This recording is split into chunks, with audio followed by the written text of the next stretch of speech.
honored guests, esteemed faculty, and most importantly, the graduating class of 2025 and your families, we welcome you all to the 18th Convocation of the Martin Luther Christian University, Shillong. Piba and I, Emyo, are your hosts for today's event. We are here to witness and celebrate yet another convocation, a celebration of achievement, dedication, and survival against all odds. This time too, the convocation will become another moment to cherish for all of us. Before we begin, please take a moment to silence your cell phones. We request you to remain seated throughout the ceremony to ensure that everyone has a wonderful, undisturbed experience today. We also encourage you to refrain from taking photographs, as there are official photographers who will be covering the entire event. Let us now commence this celebration of academic achievement.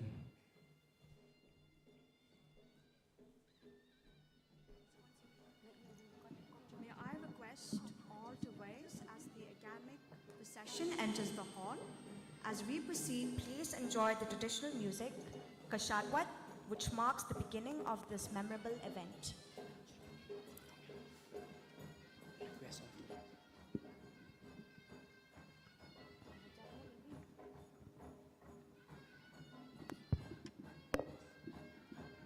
May I request all to rise?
I request everyone to remain standing for the national anthem.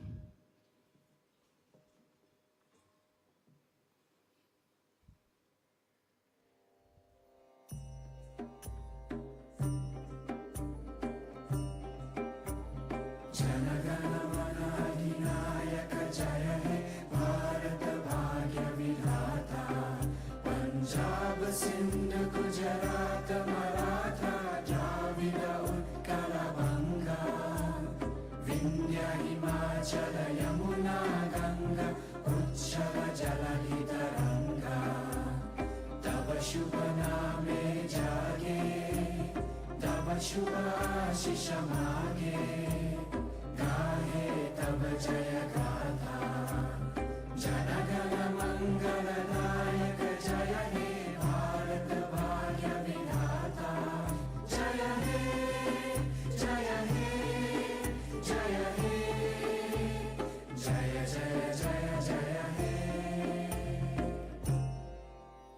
Thank you.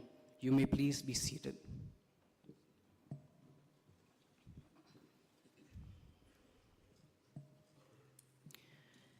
As we embark upon this graduation ceremony, let us invoke the spirit of wisdom, curiosity, and unity that has brought us together.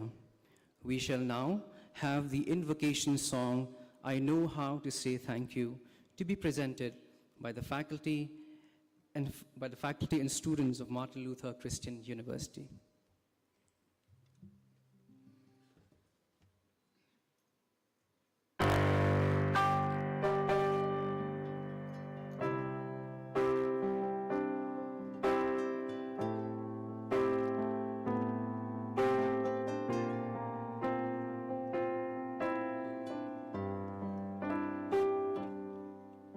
I don't know about the future. I don't understand some things.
Thank you, student and faculty members. The student of the university will now lead us in the reading from the holy books.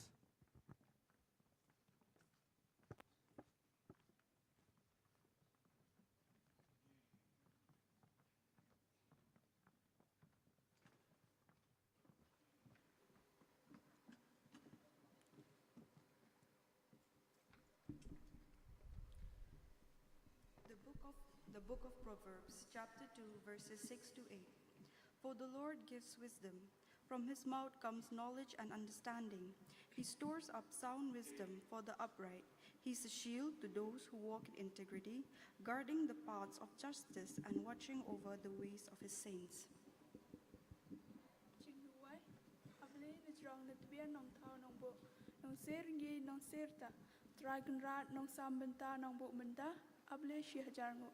I can conrad I copor comensim, copit ka acor calar calanti, ban im ban coit de pabien, met barmensim, ban crow copper cut shibet shilanti, ban nang tip ka yai kaying hong de pabien, ban do ka long bit long rain, kamang kriang, kat ka hok conrad, anang yar copit ka acor, rangkat ka snotu ka shampang, shambut shambor barot ang conrad, shi jarngo. Pavatu Sarva Mangalam, Rakantu Sabha Devata, Sarva Buddhanu Bhavena, Sata Sukhi Bhavantu. This translated to, may all be blessing be with you, may all protect you. Assalamu alaikum. Inna midadul ulama'i aftalu inna Allahi min di'aish shu'ada. These lines are attributed to our beloved Prophet Muhammad sallallahu alaihi wasallam, which means the ink of a scholar is more sacred than the blood of a martyr. This profound statement reminds us of the profound impact of knowledge on humanity. May our words and deeds bring benefit to our communities and beyond.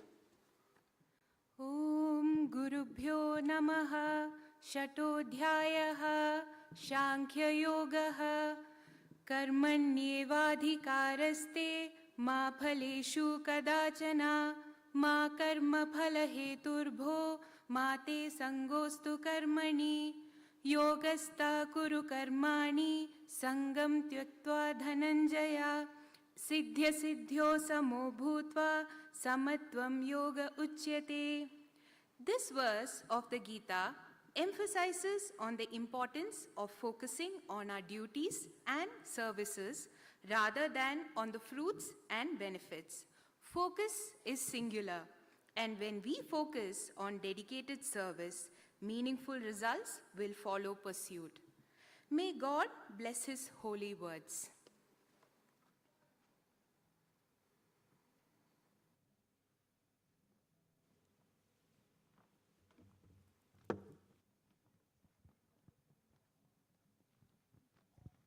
Thank you, students. We are privileged to have with us today our Chancellor, Professor Glenn C. Kharkungor. May I invite our Chancellor to deliver the welcome address.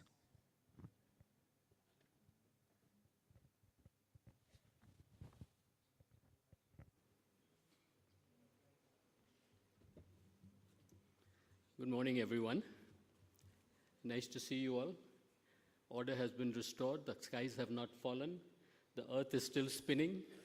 So welcome to this 18th Convocation of MLCU. This year we have more than 1,000 graduates. Let's give ourselves a big hand for that. 1,000 graduates. Second year in a row that MLCU has had more than 1,000 graduates at a convocation. Okay?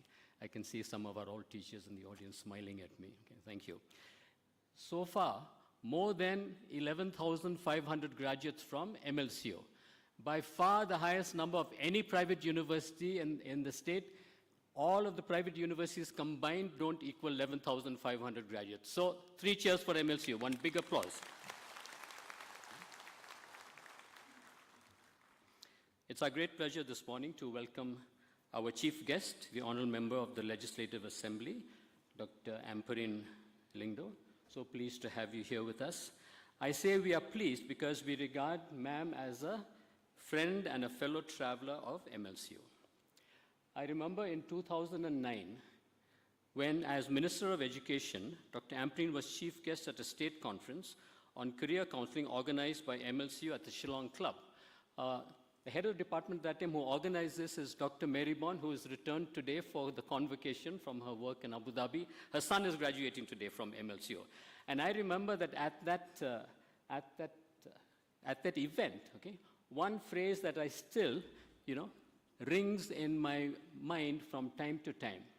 She said, MLCO is a next-gen university. I really like that phrase because it was a phrase of affirmation for the young university. In 2008, as a first-time MLA, she was Parliamentary Secretary for Education when Mr. Manas Chaudhry was the Education Minister. A committee was formed to frame the first education policy of the state.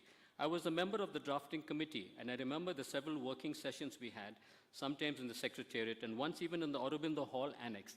I don't know whether you remember these meetings, ma'am. Probably yes. Okay. In a matrilineal state, but dominated by patriarchy, she is often the lone visible presence of women's leadership in the government. Much water has flowed down the political rivers of Meghalaya. In the decade and a half, Dr. Ampreen has held so many ministerial portfolios. She has become an astute and articulate leader with a keen grasp of the social and development issues of our state. All power to you, ma'am, as a leader and as a woman leader. Okay. May we have a memento for our chief guest at this time?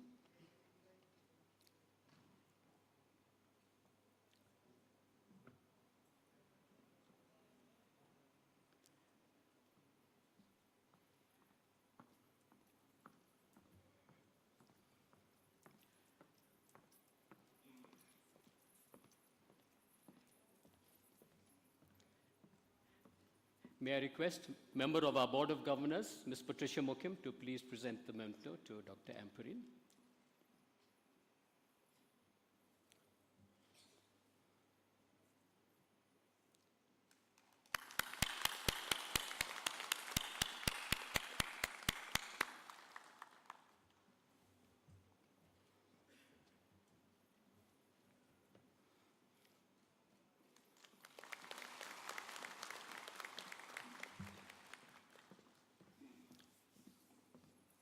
There is more than one special reason for having Dr. Ampreen here as our chief guest today.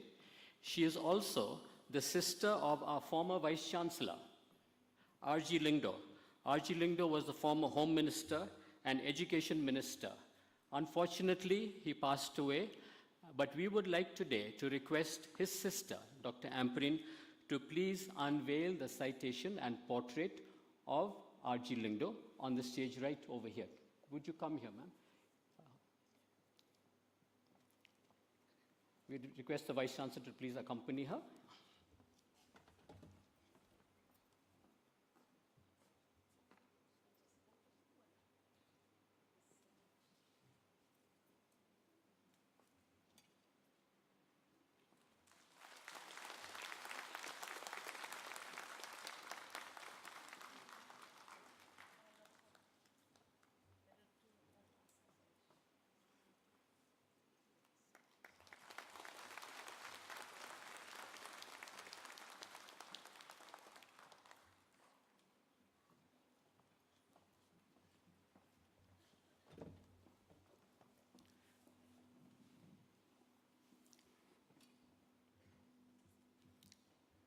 Perhaps most of the people in this hall will know about the great contribution made by your family, starting with your father, Mr. Peter Marbanyang, and others.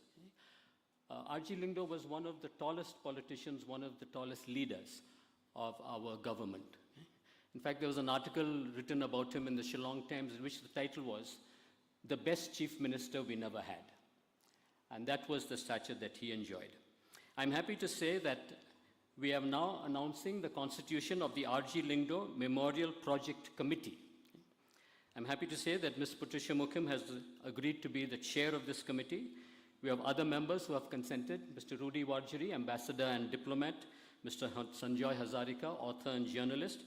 We would request family members of the, such as Dr. Ampreen herself, to join us. The other members will come from the business community and from other leading citizens. I am pleased to announce that at the next finance committee of the university, we will be announcing a grant of rupees 50 lakhs to start the memorial project fund for Mr. R.G. Lindo.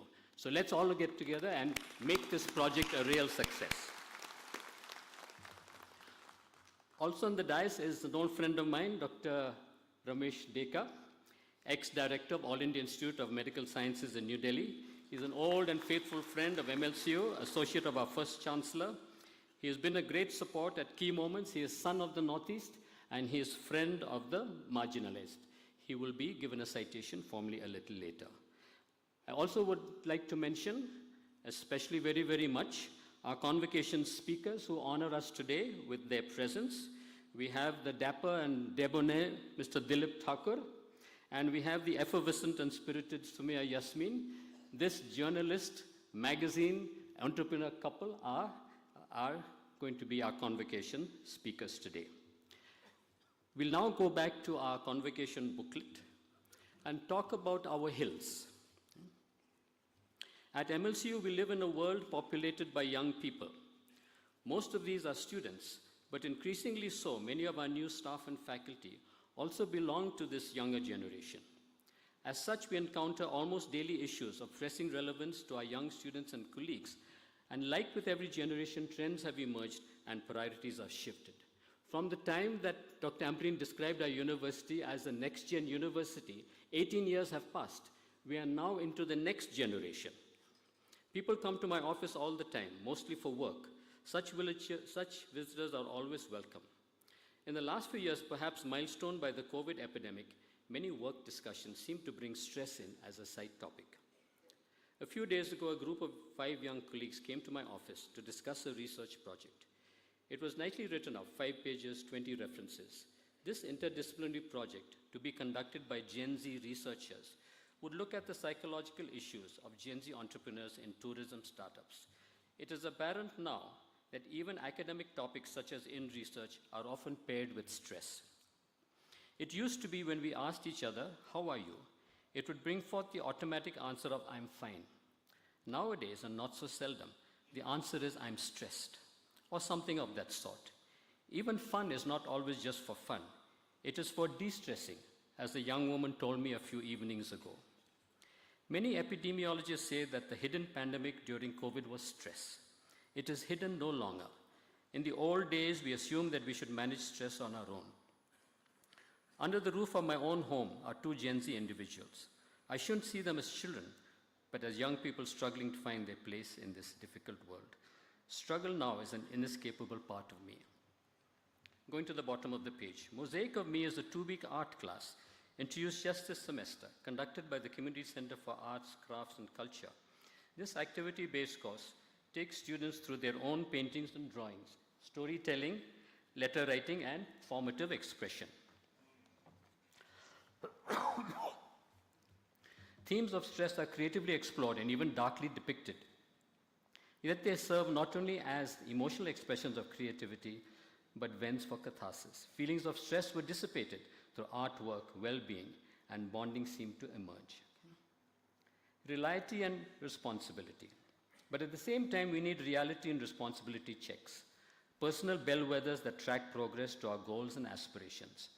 Talking to the 5 young Gen Z staff, the discussion veered to the seeming contradiction between the desire for necessary work-life balance and the career priority for financial prosperity. Is there a magic formula? Hard work focused on one's own aspirations can bring rewards, not only money, but also the well-being that comes from personal fulfillment. Freedom to be comes with the responsibility to be. Then yes, you can have it all. The ageless green hills of a beloved Northeast represent our past and our present. They also beckon our future. There is tiredness and aches underfoot as we make the arduous climb up the steep and slippery slopes.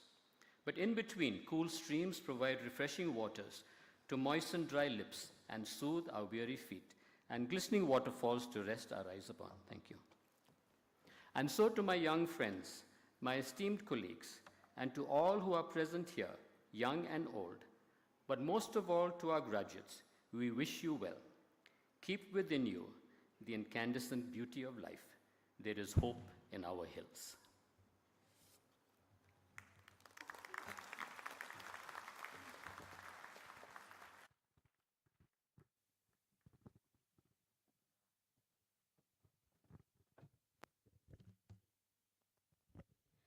Thank you, sir.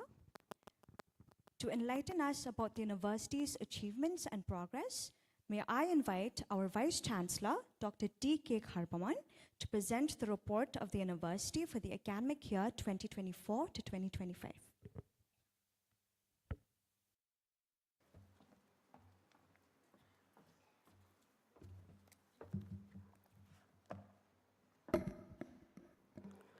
Our Honorable Chief Guest, Dr. Amri Lingdor, Member of the Legislative Assembly, Government of Meghalaya, our distinguished guests, Dr. Dekar, and our convocation speakers, Ms. Yasmin and Mr. Thackeray, thank you for making it to this 18th convocation of the MLCU. Our well-wishers, our parents, students, our board members, ladies and gentlemen, we are honored indeed to present this report of the university for the academic year 2024-25. Awards and recognition. Martin Luther Christian University is the only university in the Northeast India to receive the ISO 21001 2018 certification from the Bureau Veritas, affirming its commitment to quality, learner-centric education, and global best practices.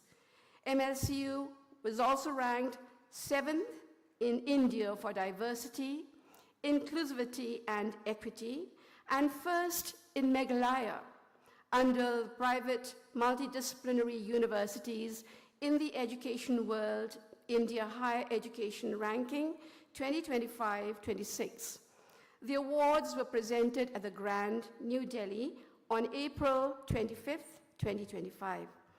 In the Indian Institutional Ranking Framework 2025, MLCU has been ranked the 1st in Meghalaya, 2nd in the Northeast, and 62nd in India among private universities, departments, and faculty. Dr. Meban Lang Pang Lingdor, faculty member from the Department of Music, was honored with the prestigious Rana Kharkungor Memorial Award 2025 for excellence in music and literature. The award was conferred by His Excellency Shri C.H. Vijay Shankar, Honorable Governor of Meghalaya, in recognition of Dr. Lingdor's outstanding contribution to the field of music. Student achievements. We are proud to announce that Fiodella Rosa Nongdhar was the only NSS volunteer from Meghalaya selected to participate in the Independence Day celebrations at the Red Fort, New Delhi. Meanwhile, our NSS volunteer Michael Rinja won 1st place in the traditional fashion show and 2nd place in the extempore speech Boys at the Northeast NSS Festival, organized by Manipur University under the NSS Regional Directorate, Guwahati, and the Ministry of Youth Affairs and Sports. Additionally, Michael Rinja, an NSS volunteer from our institution, brought laurels by securing 1st place in the traditional fashion show and 2nd place in the extempore speech at the Northeast NSS Festival. The event was organized by the NSS cell of Manipur University under the aegis of the Regional Directorate of the NSS, Guwahati, and Ministry of Youth Affairs and Sports, Government of India. Under the initiative of our Chancellor, Dr. Glenn Kharkungor, we had signed an MOU with the William Matthias School of Music in Wales, and I would like to announce that the following students who had been taught online: Aijinkmen Janong, Livandi Kharkungor, Banadine El Maunai, Balaseodor Rintathiang, and Risaka Nancy Perbot, had been sponsored by the Welsh Arts International and the Myra Jones Harp Scholarship and the Government of Wales to visit Wales and attend the William Matthias Music School. They will be leaving for Wales tomorrow morning. Research, publications, and projects. Over the past year, several significant books, chapters, and research papers have been published by the university press and our academic community. These publications demonstrate our dedication to advancing knowledge and contributing meaningfully to various fields. Along this, numerous impactful research projects have been conducted across disciplines addressing important issues. And books published by the MSU Press in 2024-25 are Demystifying Sexuality, Handbook for Students and Teachers of Psychology and Mental Health Practitioners. Number 2, Demystifying Sexuality, Handbook for Students, Teachers and Practitioners of Social Work. Number 3, Pasanteo, a folk tale from Meghalaya, adapted by Ms. Amelia Eden Is-Aim. Number 4, Bird Folk Tales of Meghalaya for Children in Khasi and English, compiled and adapted by our very own Chancellor, Dr. Glenn Karkungor. Number 5, Kasolingem and Other Forgotten Songs by H. Teslet Pariat, with translations, musical notations, and recordings by Dr. Meban Lang Panglingdor, Mr. Tinshan Libor, Elmao Plang, and Ms. Amabel So Sngi. Number 6, Bird Folk Tales of Meghalaya for Children in Garo, compiled and adapted by Dr. Glenn C. Karkungor, translated to Khasi by Dr. Ivari Sharma Sis-Aim, and translated to Garo by Chitsi Nora C.H. Momin. Number 7, From Isolation to Integration, Navigating the Geopolitics of India's Northeast, 1920 to 23, Volume 1 and Volume 2, by our very own board member, Ms. Patricia Mukim. Publications. For the year 2025, a total of 27 publications were contributed by our faculty and staff. In addition, our PhD scholars authored 29 publications during the same period. These include contributions to peer-reviewed journals and book chapters reflecting the vibrant research culture and intellectual commitment that define our institution. The external grants, number 1, Cultural Barriers to HIV, Prevention, Local Traditions, Religious Beliefs, and Societal Taboos, funded by the National AIDS Control Organization. Number 2, Assessing the Economic Burden and Ecological Consequences of Invasive Plants in Agriculture Areas Near Forests, funded by SANDEE ICIMOD. The seed grants. As part of the seed grant initiative during the year 2024 to 25, there are a total of 7 research projects being funded by the university. These research projects cover indigenous knowledge and culture, education and child development, music and well-being, AI in higher education, sustainable tourism, climate vulnerability, resource and tourism, mapping and literary tools for Khasi children. The infrastructure development. Infrastructure development at the Pranay and Sauli campuses is advancing steadily, with several major milestones achieved and important work ongoing. At Pranay, which is our permanent campus, phase 1 includes completing the retaining walls, ongoing compound fencing, finished the site development, and earthworks for roads and ramps, with superstructure construction underway for the multipurpose hall and TREP 2. Protection wall number 1 site work is also done. At the Sauli campus, the structural framework for 2 additional floors is complete and finishing work continues. These upgrades significantly enhance the campuses for the academic community. A wide variety of academic events and community engagement initiatives were held throughout the year, including national conferences, skill development workshops, health awareness campaigns, exhibitions, and social outreach camps. The university also signed multiple collaborations and MOUs with hospitals, educational organizations, and community groups to strengthen its academic and community impact. That is the report of the university. May God bless the university. Thank you for listening. Thank you, ma'am.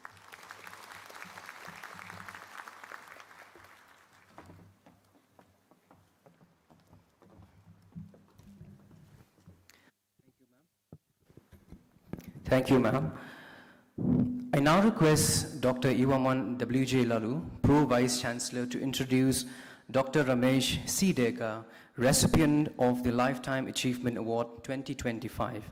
This award is being conferred by the National Lutheran Health and Medical Board, the sponsoring body of the MLCU.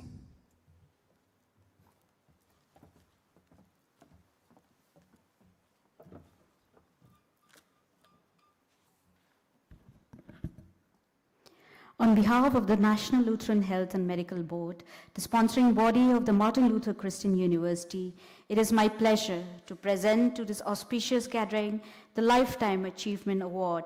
This is the first Lifetime Achievement Award presented by the board. There is no better occasion to present the award than at the Convocation ceremony. We hope that this award will motivate young minds present here today. The National Lutheran Health and Medical Board is honored to announce the first Lifetime Achievement Award to Dr. Ramesh Chandra Deka in recognition of his leading role in engaging with and alleviating the discrimination and distress suffered by the ST and SC students at the premier medical institute in the country. This award also acknowledges his leading role as an academician from our Northeast region. Dr. Deka, as everybody called him, was born in 1948 in Muktapur, Assam. He had studied in Gauhati and then went on to AIMS, New Delhi, and then to the Northwestern University in Chicago, USA. He joined AIMS as a faculty in 1981 and continued to serve there till he became the director of the AIMS. Dr. Deka is an eminent academician and surgeon, having served as Dean and Director of the All India Institute of Medical Science, New Delhi. Apart from his teaching, clinical, and research accomplishment, he is known for his concern and work for marginal populations. He was also closely associated with MLCU First Chancellor, Dr. K.M. Shamprasad, and also with many other occasions and programs of our university. May I now request our Pro-Chancellor, Reverend Dr. Samuel Meshach, to present this award to Dr. Ramesh Chandra Deka.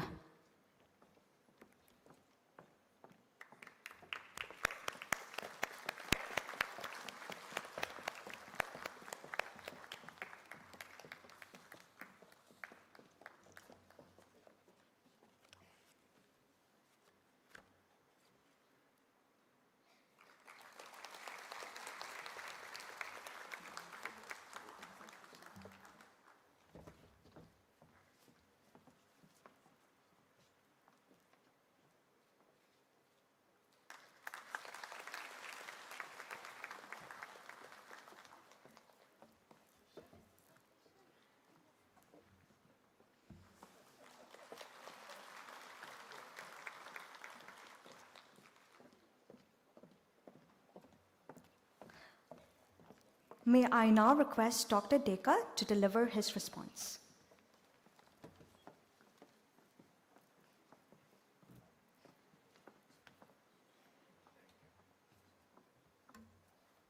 Is it record? Okay, thank you.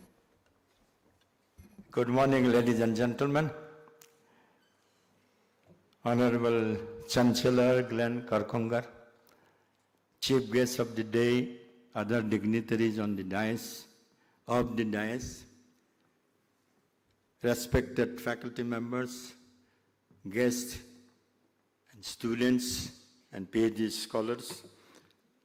I must thank the authorities and of the MLCU for this very respected honor to me, Lifetime Achievement Award.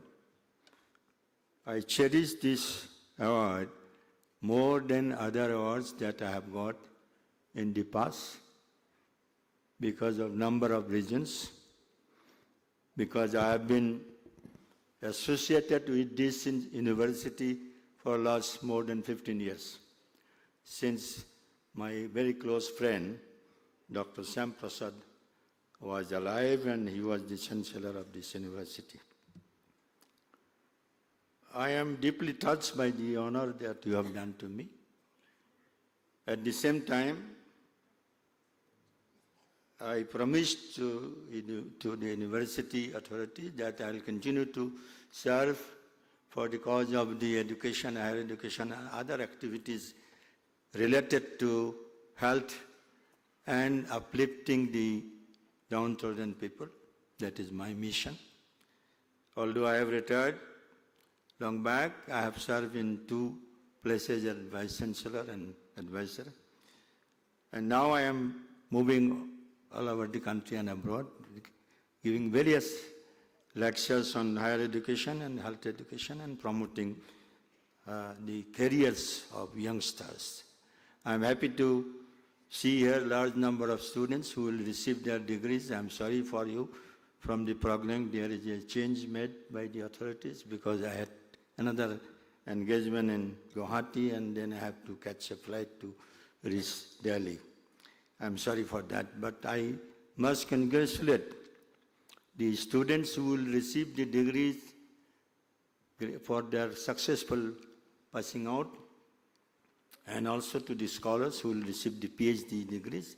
It's a very important function of a university to undertake research, and I'm very happy to read, to know from the report that was just now read, that this university stand in the accreditation very highly, and they have published large number of publications of importance.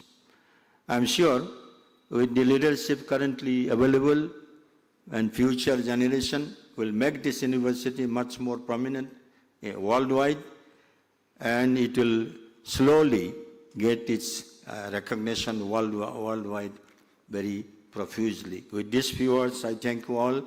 Thanks a lot. Please excuse me for I have to leave after this, my request to you. Thank you so much.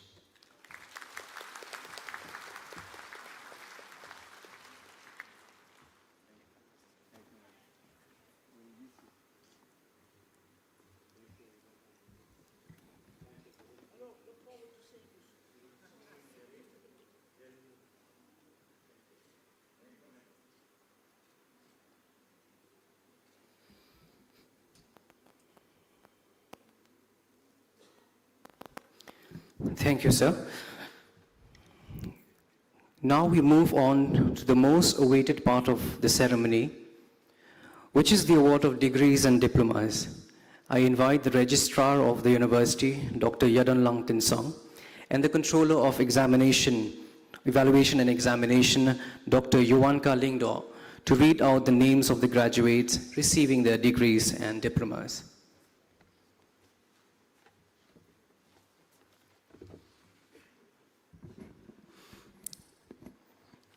By the authority invested in the university to institute and award degree and diplomas under Section 8, subsection 1, Clause 4 of the MLCU Act 2005, read with Section 2F and Section 22(1) of the UGC Act, I declare that the candidates presented for graduations at this convocation have satisfactorily completed their prescribed course of study.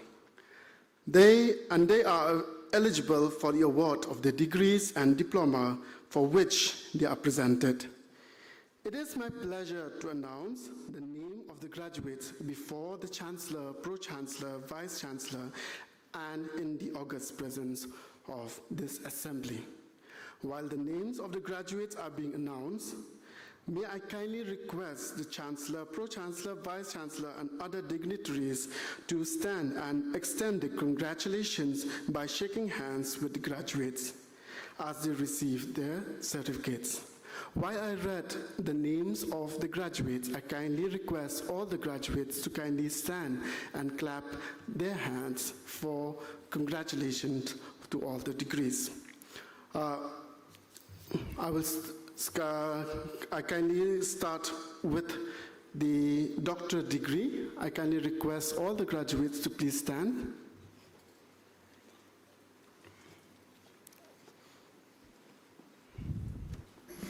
Okay.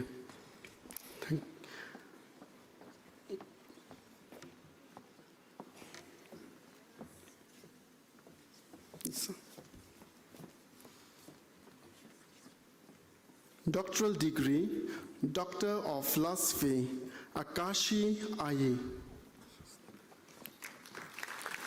Abdablin Nongrang. Abdablin Nongrang. Banperkat Nongrang. Please kindly clap.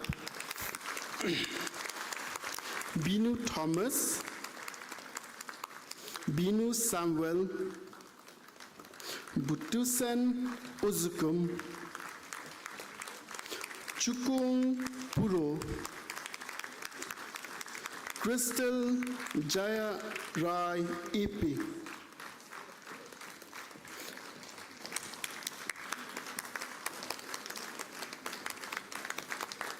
David Howard Black.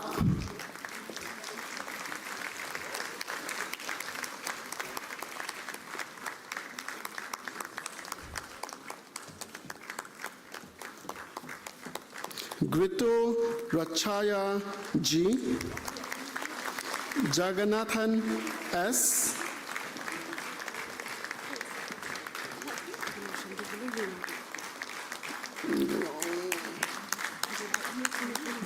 Jisha Sakraya.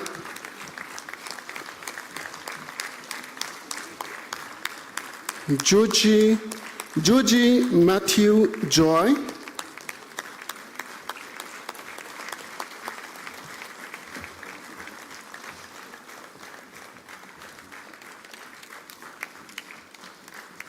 Lapiki Ralte. Magdalene Jaya Ratnam. Michelle L. Lingdo. Moanushi Au.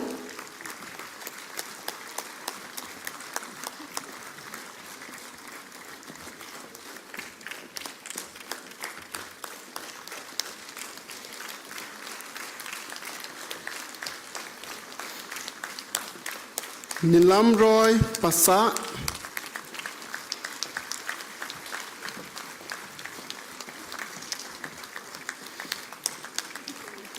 Nipan Das. Nourish Das. PHS Nanda Kumar. Pranab Dora. Samuel Ipin. Sima K. Tarangpi, Shaji NP, Srilitha Solomon, Shiji MM, Thaudam James Singh, Tyatushi Longkhmer, Timothy Tian Nunthanga, Trisa Mini George, Unikrishnan S, Vadavel Murugan R, Volo Lasu,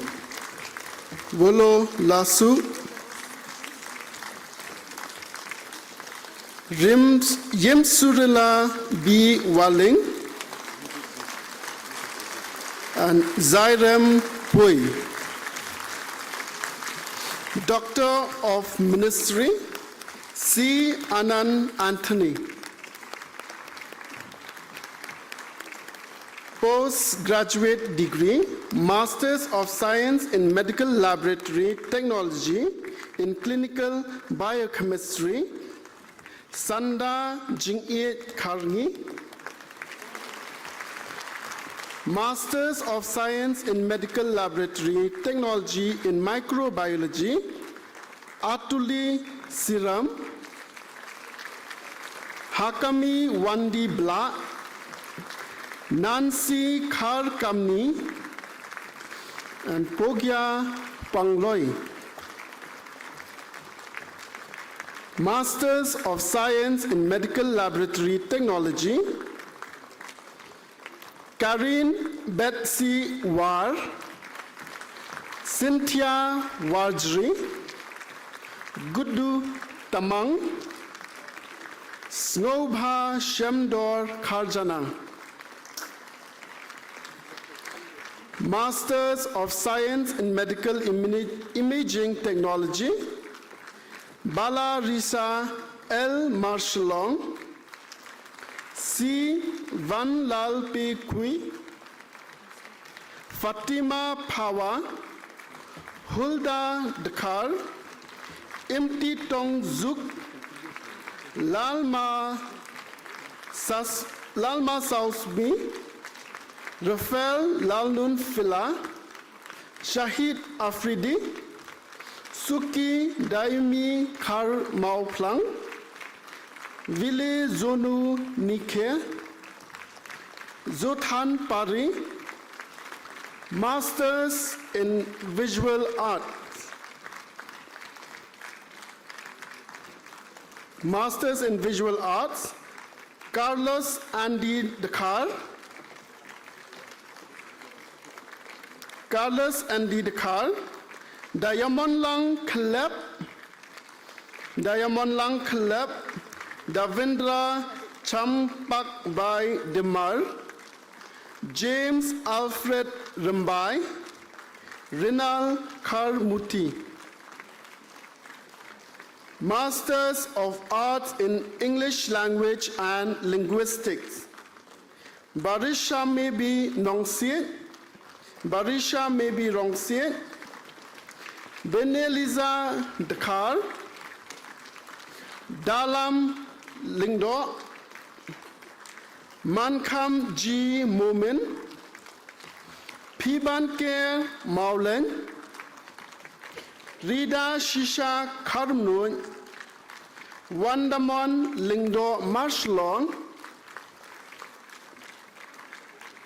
Masters of Arts in English Literature, Akil Dhamma Suting, Irisha Bashisha Karwanyang, Aryan Basumata, Bern Elizabeth Karbuli, Bidanchi N. Sangma, Javi Keising, Chijang M. Sangma, Dahunlang Nongdhar, Dana Marilyn Wanyang, Darihun Karmalki, Erika Kongjo, Ibakmen Lang Dingdo, Iba Kordor Rinklem, Iba Nisha Karkungor, Iban Ritngen Shisha Karkungor, Ikali Yep Tumi, James Anthony Karbitai, Khan Buram Sumer, Kirshan Borlang Lapang, Lapinsngobha Walang, Malvin Derby Taba, Nangsanlang C.A. Marbanyang, Peter T.L. Kongyak, Ribha Shisha Marbanyang, Sarina Shella, Serene Dapi Shisha Bla, Selkamchi E. Sangma, Sumita Bare. Masters of Science Environmental Science, Bhabok Pang Royman, Daka Paya Trubu, Sanhi Rongrang, Shifalika Langshang, Vanya Catherine Shadab. Masters of Public Health, Aurelia Kasi Lalu, Imi De Wa Rambai, and Hai Sakma.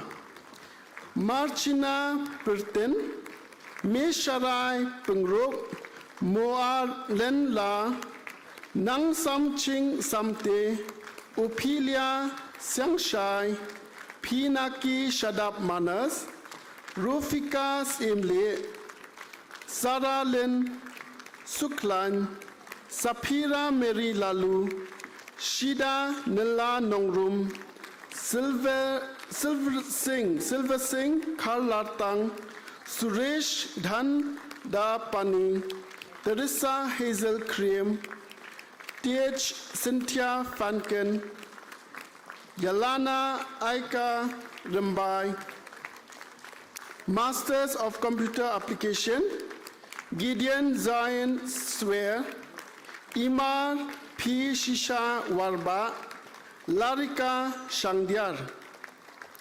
Masters of Arts in Education, Balbarim M. Sangma, Baskham Tisha Langba, Dapi Shabong, Eco Christian, Fokini Sirti, Gospel Lal Ning Maui, Meban Naibor Shabong, Nyangnya Lun, Tagi Nyangyo, Van Lal Haka Rangtle. Masters of Arts in Music, Bindu K. Marak, Damesha Marian Warba, Hakani Deimi Dakar, Hey Monmi Pawa.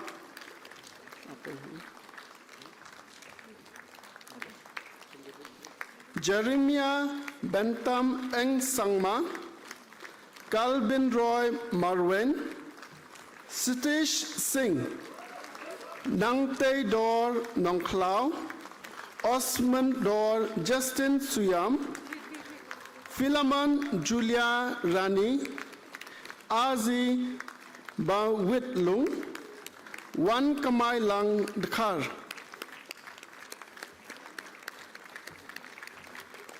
Masters of Science in Nutrition and Dietetics,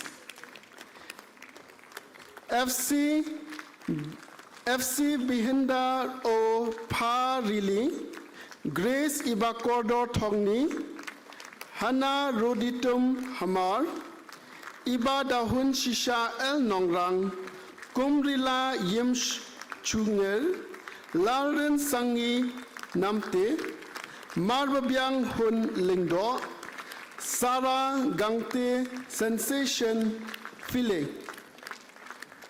Masters of Arts in Economics, Bawan Jinkmen Nongsteng, Judy Via Langstang, Julius Yao Ram, Larry Sabet Dishar, Mantisha Jala, Prangku R. Marak, Rida Shisha Rinja, Ruhika Rambai, Wan Penchngan Mi Lalu.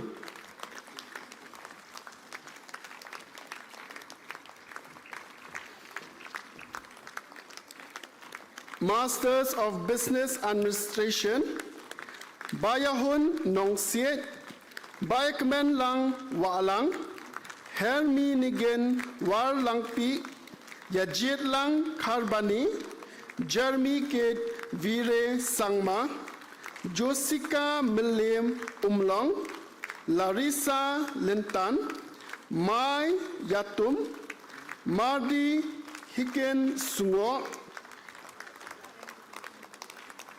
Mechiti Larto, Nikki John Dakar, Pin Sharai Bor El Mauplang, Rishai R. Marak, Sam Jeffrey Nongsiet, Shi Chira A. Sangma.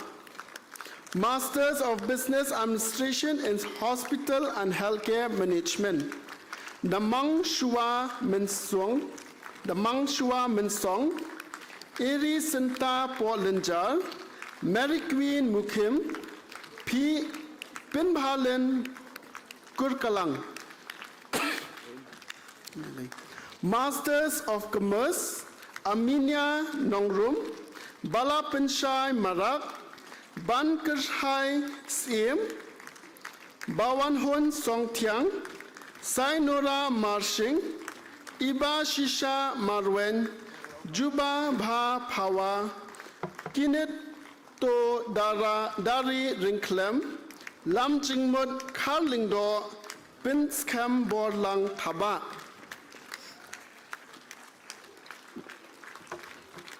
Masters of Art in Sociology. Baikam D. Sangma, Doreen Cynthia Karmuti, Ipisha Lingdo Palyar, Iba Daplang Kimdet, Kevin Harrelson Dingdo, Meba Risha Lawai, Meba Risha Karsati, Nafiza Rachel, thank you, Okulu Tunyi, Omita Willie, Peacemaker Karpuli, Sonia Mary Lingdo, Sumarlin Shangdiar, Wanda Shisha Silyang. 1 year Masters of Tourism and Travel Management. Andy Boy Peace Wear, Dalang Wandame Ke Dingdo, Imaya Pika Pasa, Ladiang Hun Nong Siet, Mela Ai Kerpang Simle, and Zimi Techi Tara. Masters of Tourism and Travel Management, Ida Kmen Lang Nong Pun, Bolti Joy Nong Siet, Nikali H. Zumo, and Pipitoli H. Sumi. 1 year Masters of Science in Counseling Psychology, Leonardo L. Shangrian, Napi Shisha Sinkrem.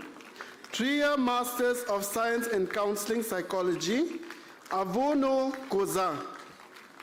Masters of Science in Counseling Psychology, Bajop Thiao Karngi, Bibiana Nongpier, Cheerfulness Basayamot, Da Hunlang Ringhang, Dapi Ralrin, Dapira Lin Karsati, Denu Damor, Joseph C.F., Lino H. Sohi, Mibarin Songklet, Melanie Rodri, Merosi Pakma, Mongshai Sui, Rozulo Hu Ku Nagi, Rupal Ankur Rathi, Stani Ferreira, Sinrop Lang Dakar, Thomas Chako, and Vungya Kim. 1 year Masters of Social Work, Anda Lusha Shadab,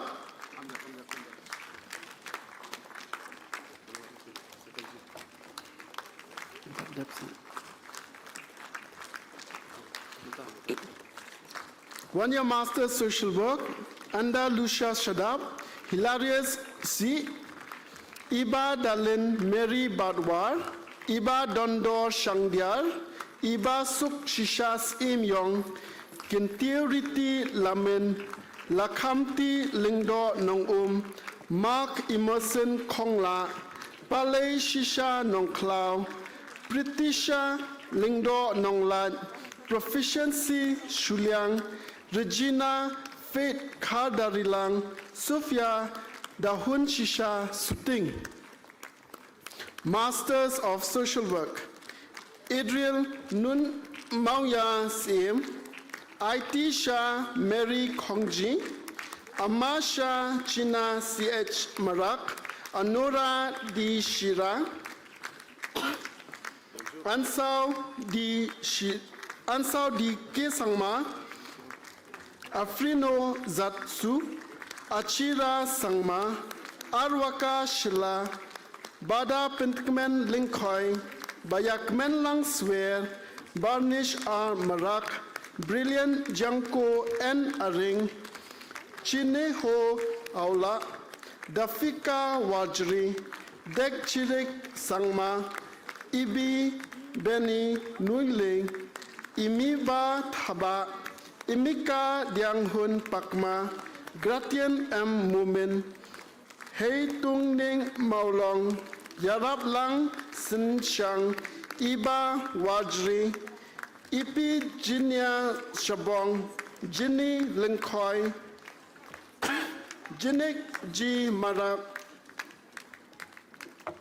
Joel R. Sangma, Junok Rika Mirya, Kat Buam, Kideng Mirchang, Kimchira S. Sangma, Leonid Hayden M. Marak, Hingay nga guiti, manhaka lamin, manje mumin, mankam di areng. Mercy Rokimi Chi Marak. I kindly request the graduate to kindly please stand and clap for your friends. Mewante Marbnyang, Mercy Rokmi Chi Marak, Mistina Carlindo, Nancy Brigade Beverly Betsheba Bet Sapi Karkongwar, Nokichi and Marak, Nguyen Su Mai Chong, Patsy Gracia Lingdo Mauplang, Queen Liza Lingdo Mauplang, Rakame R. Marak, Randall Pratik Lingdo, Salura A. Sangma, Sikirik B. Sangma, Skemti Berlin Lingdo Marshalong, Sisantia Grace Kaluki, Sahu Chini Raba, Sanju G. Marak, Sweet Alpha Karluki, Sweetie Lamare, Tang Kamchi B. Marak, Tangkemchi R. Sangma, Vivi Kali Aumi, Wanda Kari Pale, and Wansi CH Marak. Masters of Optometry, Yamonlang Karbangar, Michi Munia, Priyanka D. Sangma, Titoli C. Chupi. Masters of Theology, Dimali K. Holo, H. Mitong Sangba, Kenny Thar Mongsang, George Lamkang, Kisem Sen, Konthai Pom, Kuveti O Riste, Nimri Shiro, Pongring Sang Muhongna, Rachel K. Aumi, Ru Dalu Rocha, S. Lipia V. Ramai, and Y. Nimpi Fom.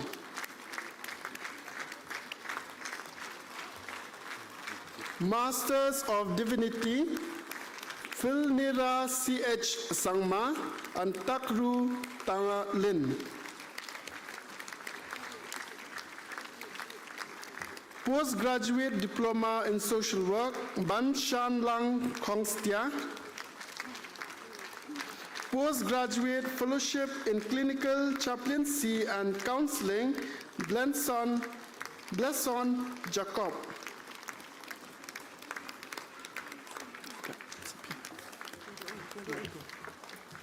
Okay. Undergraduate degree, that is Bachelor of Science in Medical Imaging Technology, Bantimon Lingdo, Bilorin Kongsam, Naman Krau Sutnga, Deo Valentik Lamare, Ilatmi Lamurong, Gadiel Plain, Golbester Walang, Yarida Shisha Sutanga, Indari Hun Warba, Jemnut Shah Thongni, Kerdalin Warba, Lizawi Achumi, Matthew Saim, Safidabed Kurkalang, Table Joy L. Maulong.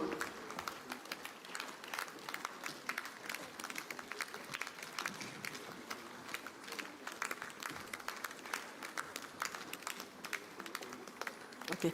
Bachelor of Science in Medical Laboratory Technology, Iban Sara Wardri, Idenaris Mouth Loop, Bayahun Lang Nongsit, Balakarmen Suting, Ban Joblang Kersian, Ban Kihun Shadap, Banteli Cooper Swear, Badda Shisha Konglam, Benison Thubru, Chupen Pum, Dafi Banroy Dhar, Daskem Lang Lingdo, Dawan Hun Shisha Lingkoi, Dayofika Zarina Walang, Debormi Si Kongkai, Danafi Shisha Warjri, Dolisha Kharkanziu, Dorisi Lal Mangai Sangi, Emidaka Pala, Weipulu.rk, Yairi Longying, Maubley, Iban Joplin Yaupneu, Ida Hunlang Pasi, Ihu Tule Empom, Yungsier Pasa, Joy Ching Cheng Di Areng, Kenkor Larity Bla, Kraukupor Jarba, Laya Pala Makri, Lakmi Padu, Lawe Ba Janai Malnyang, Lishamo Yikikon, Likha Ania, Little Prince War, Mati Bakodor Karmudai, Mebanri Marbanyang, Monica Mary Nongdhar, Monistar Semle, Pensuklang Marbanyang, Ricky John Nongbri, Rilakmon Lakuna, Rimiyaka Nongleer, Rudolph Denzel Lindem, Shidalin Nongrang, Sonita Dakar, Tingin Lang Pamthet, Wanskem Lang Senkrem.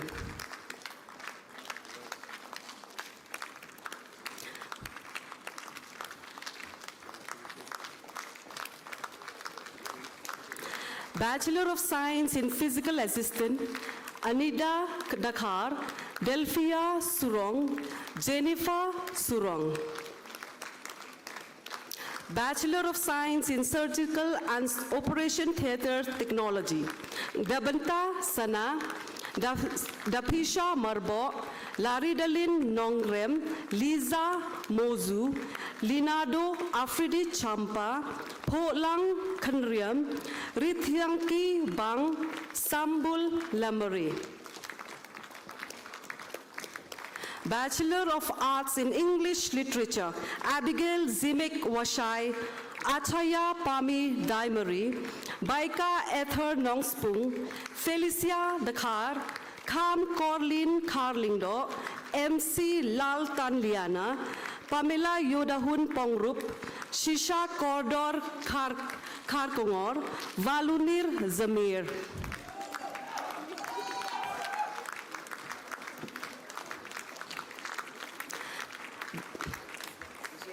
Bachelor of Science in Public Health, Yasup Lingdo Nongsap, Kenneth H. Nongbet, Kennison Soshang, Nini Halain. Bachelor of Computer Application,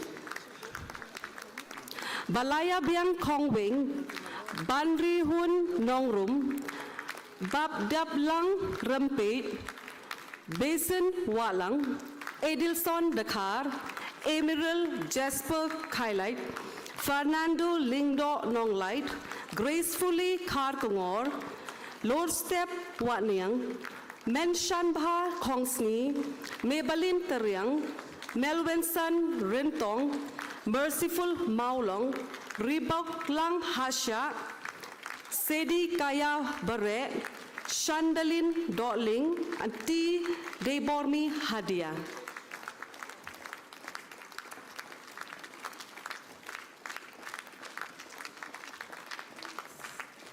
Next. Bachelor of Arts in Music.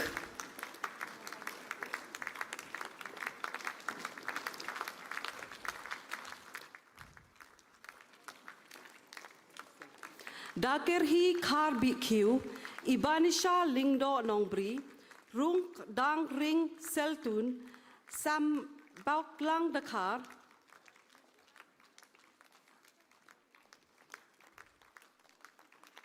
Bachelor of Science in Sports, Nutrition and Fitness.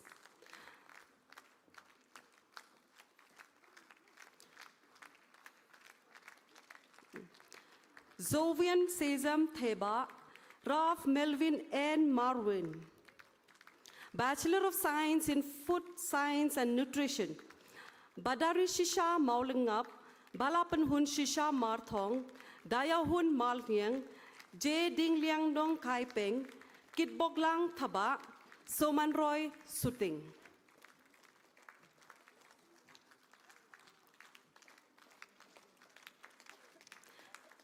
Bachelor of Science in Psychology.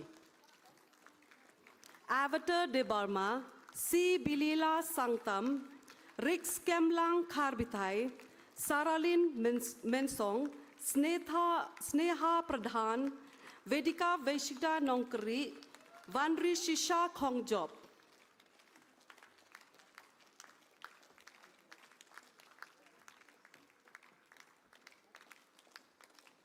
Bachelor of Business Administration, Aloysius Lunthong, Bahaboklang Kain, Esteri, Eureka Wareng Moi, Yadon Lang Bla, and we would like to also award our first student who comes through recognition of prior learning, that is Mohammed Sakir Kaliyat.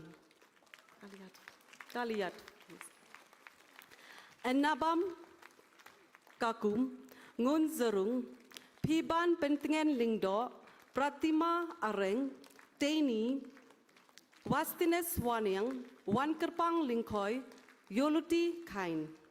Bachelor of Social Work.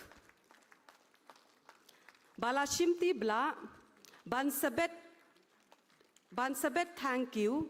Benshi Biansa M. Sangma, Ben Hill Maulong, Shanang M. Sangma, Shan Shalia M. Marak, Shan Shaina R. Marak, Sheza Zagangra C. H. Marak, Christabel G. Momin, Dabyang Lang Gatpo, Damayan Suwer, Darakut Haka Mule, Dynamon M. Sangma, Elizar Churik C. H. Sangma, Fairboy Sotun, Ferashos Kandait, Idai Tilang L. Maulong, Jamie Jakra M. Sangma, JC Mary Kampat, Julie Kino, Kesangshi R. Sangma, Kentang Dhar, Lamhoy Ten Kuki, Lakshmi C. H. Marak, Las N. Tangboy C. H. Marak.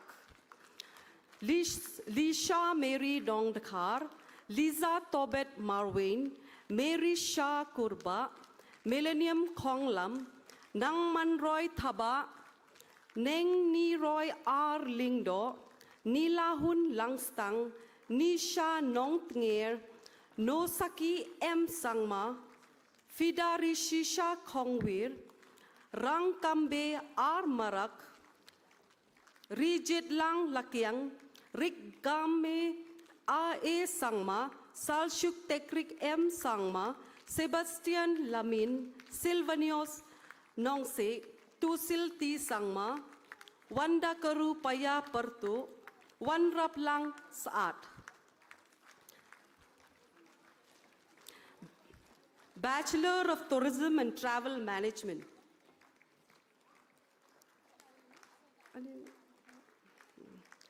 Almika M.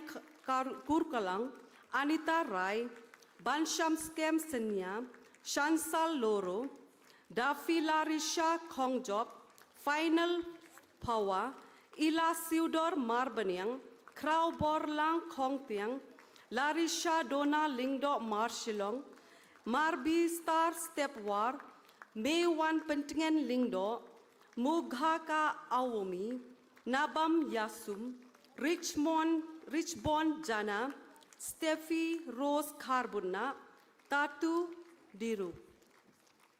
Bachelor of Optometry, Daina Dakar, Farooq Islam, Ghazi Grangnu, Lentihun Suklain, Parvina Begum, Pila Newkor Varjri, Pen Suklang Pathau, Ninam Shah Khongla, S.T. Hilson Anal, Them Nekim Khongsai.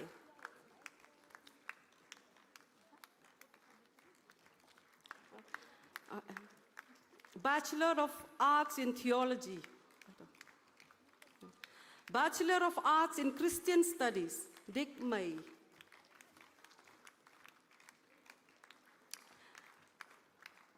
Diploma degrees, Diploma in Medical Imaging Technology, Amazing Grace Timung, Bakor Shisha Pongrup, Banisha Taryang, Dabyang Hun Lang Khar Kamni, Dame Wan Hi Lingdo, Dari Hun Lang Kriam, Dari Lang Khar Kalyang, Ibanisha Langstang, Ibyang Mitre Lingdo, Jakamaya Kalong, Jasmine Suting, Kevin Sebastian Nongbri, Lenaki Longdo Maulong, Findaman Bha Mauri, Redakani Nong Tudu, Rinki Marbo, Rosa Dhar, Rosines Jerva, Rumel Poswet, Sarabanbet Dingdo, Tanwir Khoji, Waka Dakar, and 1P Pale. Diploma in Medical Laboratory Technology. Alisha Mercy Lingdo, Arkima Susni, Ora Kharkongor, Bayakmen Lang Watlang, Bayamon Lang Rashir, Bayoki Dakar, Bakmen Dashisha Nongrum, Bandashisha Karni, Bankentiu Biang Nong Spung, Banrishisha S Nongdhar, Banshan Bor Pde, Banila Karpran, Barilang Mukhim, Betsanapi Shadap, Bhalang Sier Sankli, Bidalin Dengdo, Binia Langstang, Silinya Darisha Nongsteng, Damishwa Shadap, Dafin Wani Pasa, Dapen Hunlang Marbaniang,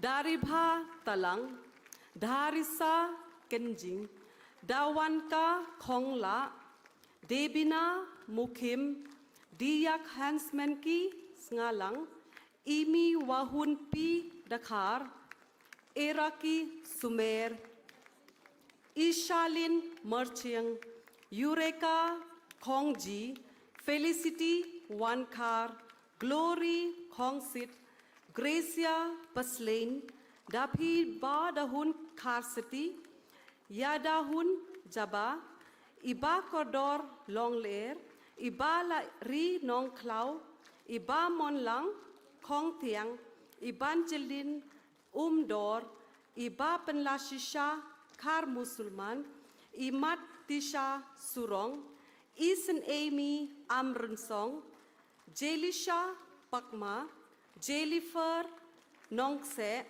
Jessica Mary Kyleb, Jubab Shisha Riam, Kesia Feni Lingdo, Konka Dhar, Konka Shilla, Christina Linkoy, Labet Shisha Nongput, Lily Bandahun Lingdo Penlang, Lovingwell Shilla, Lucy Dakar, Lumina Tharu, Lydia Katrai, Long Isni Gajna, Makbarin Nongdhar, Mary Magdalene Karlingdo, Mebakor Dor Warba, Melody Tengkan, Naki Bahun Nongbri, Nampernai Yaupnew, Nafisabet Karsati, Neni Daroiki Bare, Neni Sean Tensong,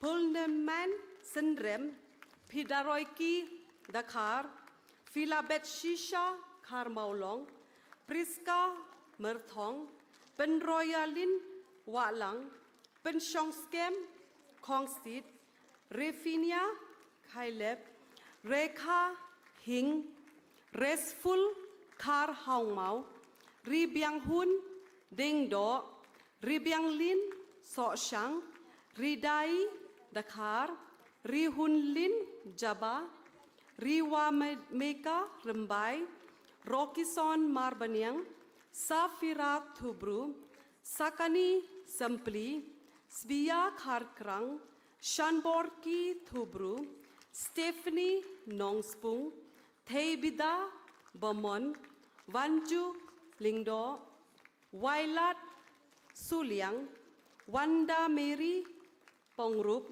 Wanda Shisha Nongrem, Wan Shanbor Langrin, Zonivia Ladisa Lingdo Marshilong. Diploma in Operation Theatre Technology, Nafisabet Nengnong. Diploma in Electrocardiogram Technology, Bayamon Klein, Bandrisha Kharkamni, New Bonson Pawa, Ristalin Nonkanri, Zeni Liza Kashna.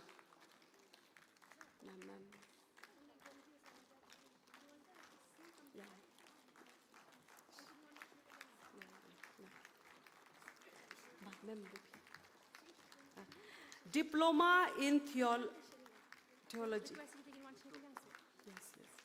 I would like to request the students, graduates from the other side to please assemble here on the right side. I would like to request the students who are assembling there to please come forward this side.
Yes.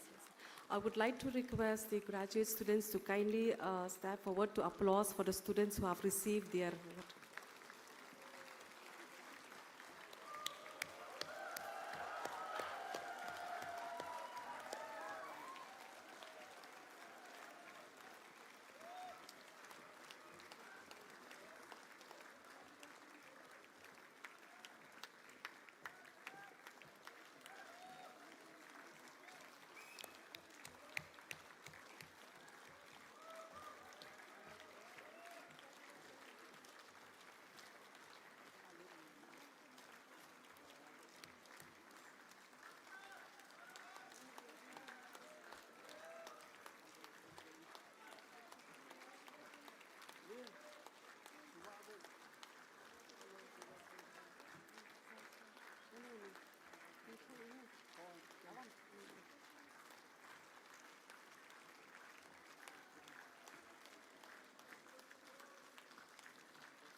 UG Diploma in Tourism, Nafisabet P. Kharjana.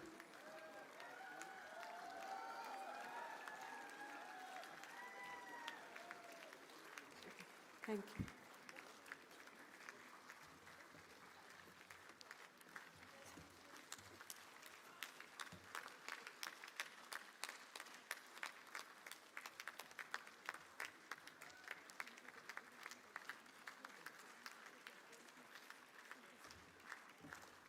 Thank you, everyone. Please be seated.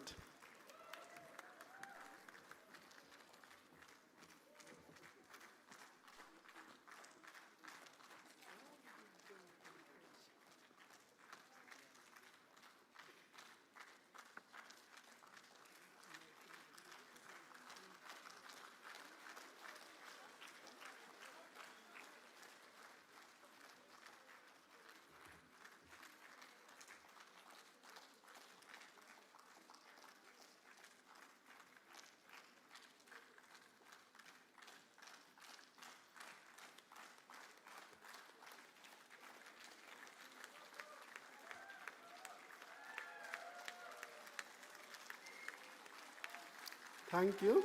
Please be seated.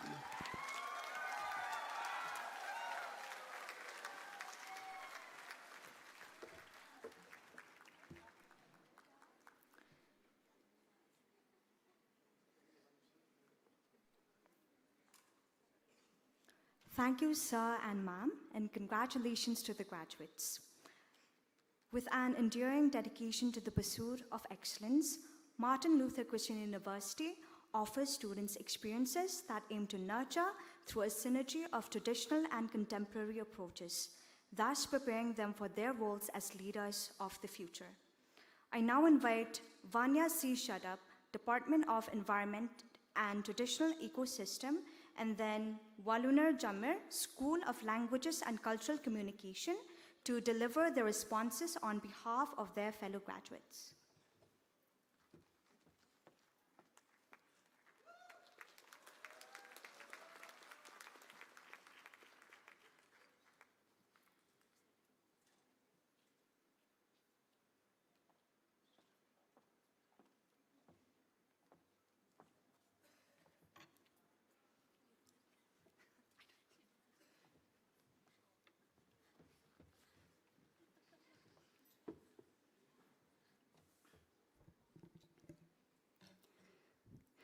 Good afternoon, everyone. I'm Vanya from the Department of Environment and Traditional Ecosystems, a proud PG student standing here today. Looking back, I can honestly say that this journey has been truly transformative. I tried my best to be present in all my classes. Sometimes it meant running from one commitment to another. Sometimes it meant missing a bit due to valid reasons. But I always came back, determined to keep moving forward. The real reason I made it through wasn't just persistence, it was people. My teachers, who had this incredible way of turning lessons into something alive, who reminded me to speak louder when my voice disappeared mid-presentation, and who made sure I didn't get away with being too soft-spoken. And my friends, who made sure that no day felt ordinary, who were there for late-night discussions, endless assignments, and all the in-between moments that made life here fun. With them, the struggles didn't feel so heavy, and even the toughest weeks had their bright spots. And then came the unexpected adventures, like the World Water Day competition organized by the government of Meghalaya. Honestly, when we started, I thought, we're not winning this. But teamwork has a funny way of surprising you. We stayed behind until the university practically shuts its doors, bent over our model with determination and maybe a little stubbornness. And when they announced we had won first place, the feeling was unforgettable.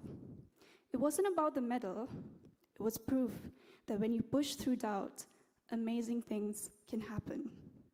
One of the biggest milestones of me was becoming part of the student council.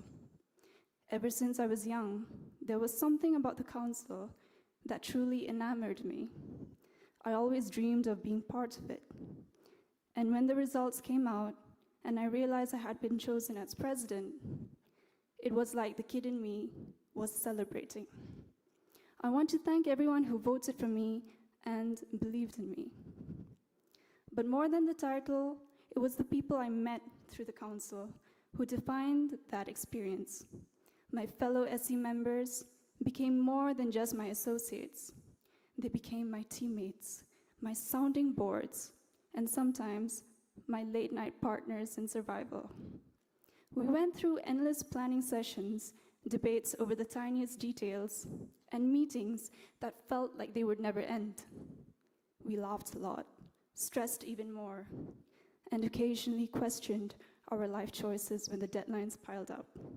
But we pulled through together. I didn't expect that our batch would end up with more work than the ones before us, but all of us took on every task with pride.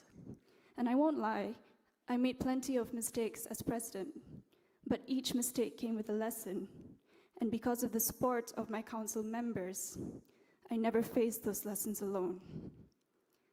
I'm grateful for the people who stood with me through every event, every late night in the university, every last-minute scramble.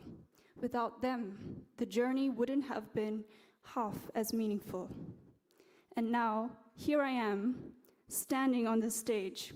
It feels surreal because I still remember volunteering at last year's Convocation, running around behind the scenes, never imagining that I'd be the one giving this speech a year later. Life really does come full circle. Academics, of course, shaped a big part of my journey. From fieldwork that took us out into the real world, to internships that revealed both the best and toughest sides of work. Every step was a lesson. Cleaning drives, outdoor activities, the sweat, the mud, the unexpected challenges, it was all part of the experiences. Being in environmental science gave me a new lens to see the world. And while it's true that our planet has suffered from human choices, it's also true that we, as students in this field, carry hope for better solutions. Environmental science matters. It's not just a subject, it's a responsibility, and I'm proud to have been part of that learning. Now, I'll admit something. I used to obsess over my grades. I thought that was the only way to prove myself. But somewhere along the way, I realized life is about more than marks. Health matters. Spending time with friends after class matters. Laughing until you forget the stress matters. Those moments taught me balance, that you can work hard, have fun, and still succeed. And I think I've proven that because I'm standing here today. Of course, there were the little dramas too. The countless prayers for a quiz instead of a class test, or the presentation days when my face turned bright red in front of a handful of classmates, and my teachers would kindly remind me, "A little louder, please." Those memories may have felt embarrassing then, but now they're the ones I'll cherish most.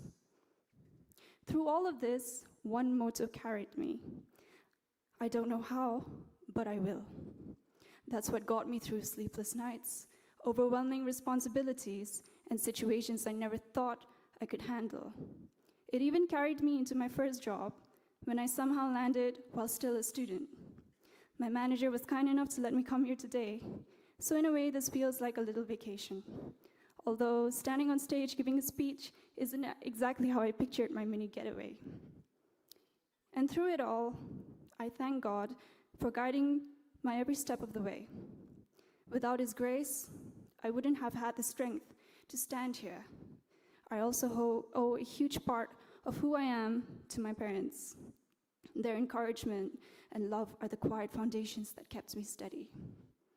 So to my fellow graduates, life may not always go the way we expect. You'll stumble, you'll laugh at your mistakes, and sometimes you'll wonder how you'll ever pull through. But remember this, you don't always need to know how. You just need to believe that you will. Thank you, and congratulations to us all.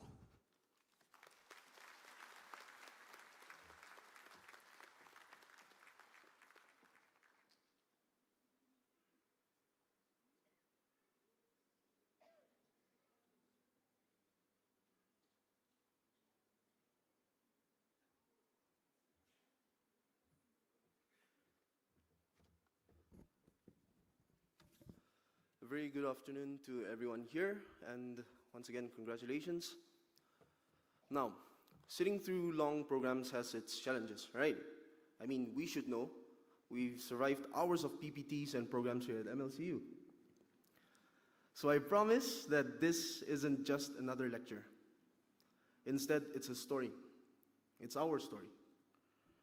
The journey that brought us from nervous first years to graduates sitting here today. When I first stepped through the gates of this university, I never imagined I would one day stand here speaking as valedictorian. Before MLCU and throughout most of my childhood, I found comfort in pen and paper rather than speaking up. I avoided the spotlight whenever and however I could.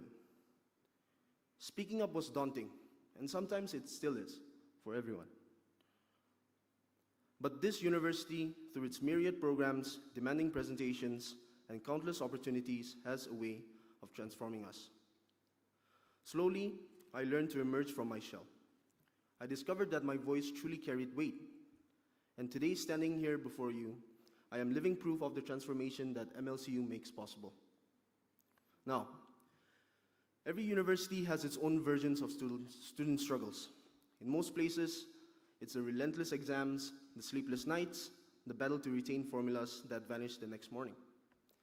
At MLCU, our journey looked somewhat different.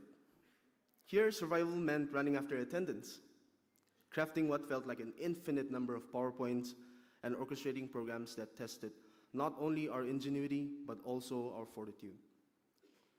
And while those things may sound amusing when recalled in retrospect, they were by no means trivial. They were the crucibles that shaped us. They compelled us to adapt, to think swiftly, and to step forward when circumstances faltered. Those were the moments when ordinary days evolved into profound lessons on responsibility, resilience, and collaboration. Yet, beyond the academics and activities, something far greater was taking shape. Something intangible, but very enduring. We were learning the art of being human. We learned to uphold one another when deadlines mounted, to rejoice in each other's victories, to encourage a classmate when they were on the verge of giving up. At times, ditching classes to go grab a cup of coffee with your friends, or to go shopping, and begging your friends to sign up for your attendance. Did I lie? These moments, seemingly small, are what molded us into who we are today. Now, I know many of you carry your own versions of this journey. Some of you walked in hesitant, some uncertain, some questioning whether you belonged. But look at us now. Somewhere along the way, we grew. We became bolder. We uncovered strengths we did not know we possessed. And most importantly, we discovered that growth is something we do not do alone. It unfolds within community, surrounded by friends who champion us and by people who believed in us long before we even believed in ourselves. And yet, even with all this growth, there lingers the quiet question: did I truly do enough? Did I maximize the time entrusted to me? Do I deserve this moment? So here's a poem I scribbled once in class that I feel encapsulates this very sentiment. Did I deserve the sunset? Did I deserve the sunset after all I've left undone? The dreams I lost in fields of gold and the battles I never won. I've stumbled through the long and winding road, chasing what I've yet to find. With every bridge over troubled water came doubt that gripped my mind. There were days I should have reached for more, but let it be was all I said. I stood in shadows, I watched the light as life moved on ahead. And yet the sky turns purple rain, a gift I never earned. The world, it hums a song of grace, as if it's still concerned. Maybe I'm no rocket man, no star that burns too bright. But still the sunset, it finds my face and it lingers in the night.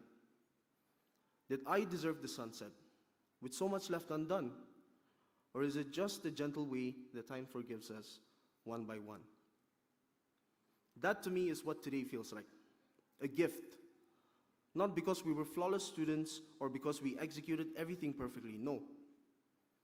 But because grace and growth intersected here. And that is worth celebrating.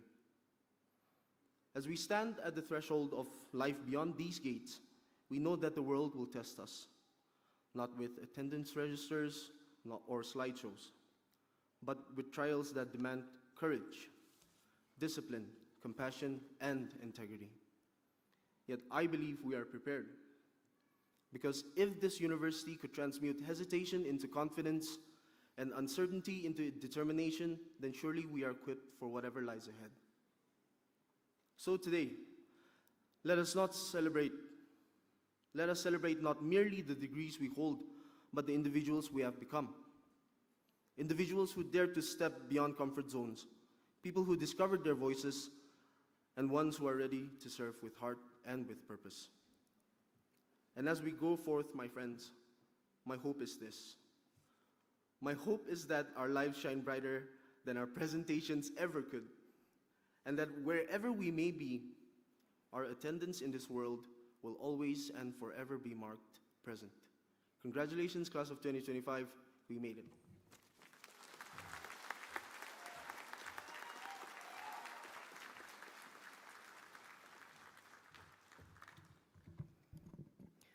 Thank you, Vanya, and thank you, Alumni, for responding on behalf of your fellow graduates. Now may I request the graduates to rise for the graduates' pledge.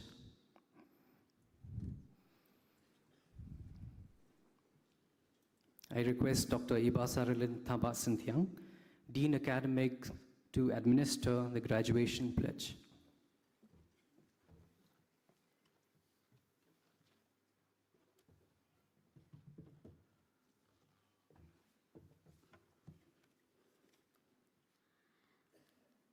Dear graduates, once again, congratulations. And at this moment, may I request all of you to place your right hand on your chest for the graduation pledge. And kindly repeat after me. We, the graduating students of Martin Luther Christian University,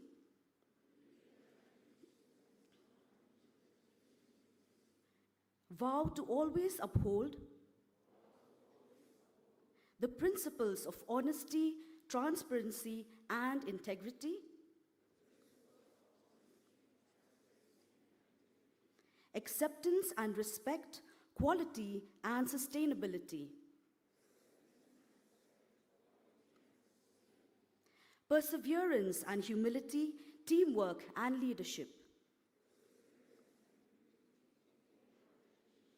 accountability and discipline, recognition and fairness,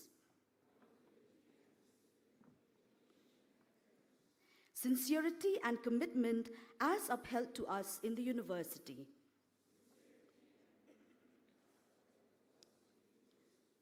this pledge we make freely, fully understanding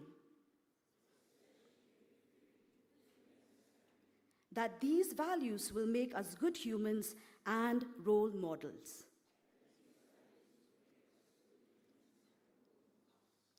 Thank you, graduates. You may kindly be seated.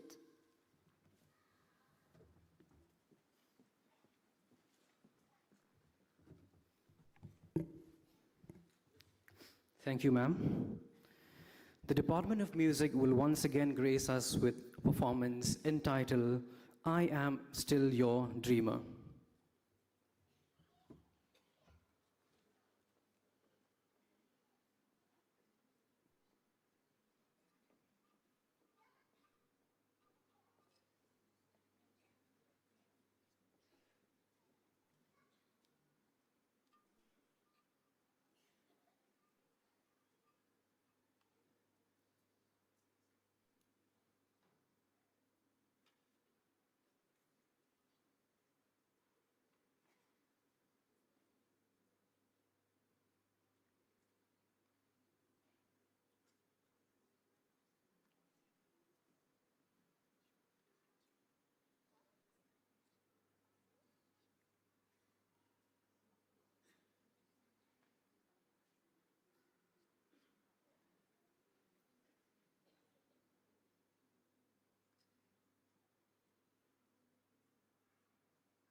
Kiss me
Thank you, students, for the wonderful song.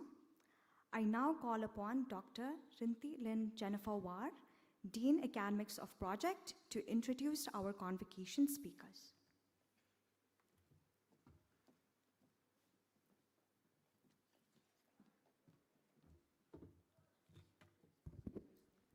Distinguished guests, fellow faculty, administrators, parents, and dear graduates, it is my honor to introduce this year's convocation speakers, Mr. Dilip Thakur and Ms. Sumaya Yasmin, founders and editors of the education world and parents' world. Mr. Dilip, educated in Bangalore, Nairobi, and London, has been a barrister at law at Lincoln's Inn Court, London, and Bombay High Court.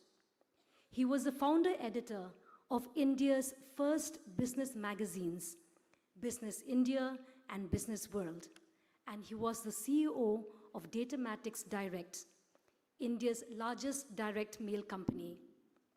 He started Education World in 1999 and Parents World in 2016. He is also a novelist and a musician.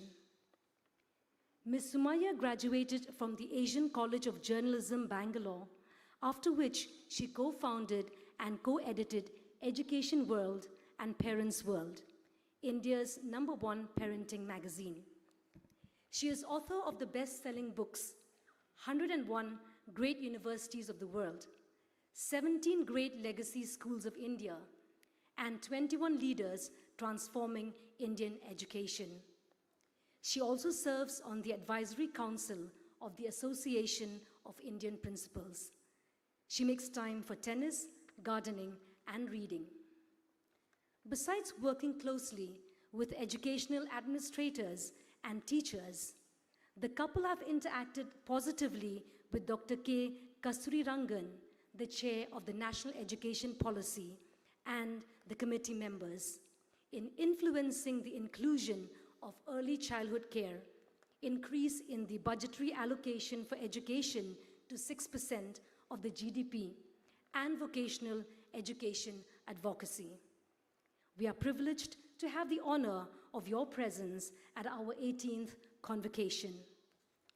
May I now invite our Chancellor, Dr. Glency Kharkongor, and the Vice Chancellor, Dr. T.K. Kharbamon, to present the citation to our speakers.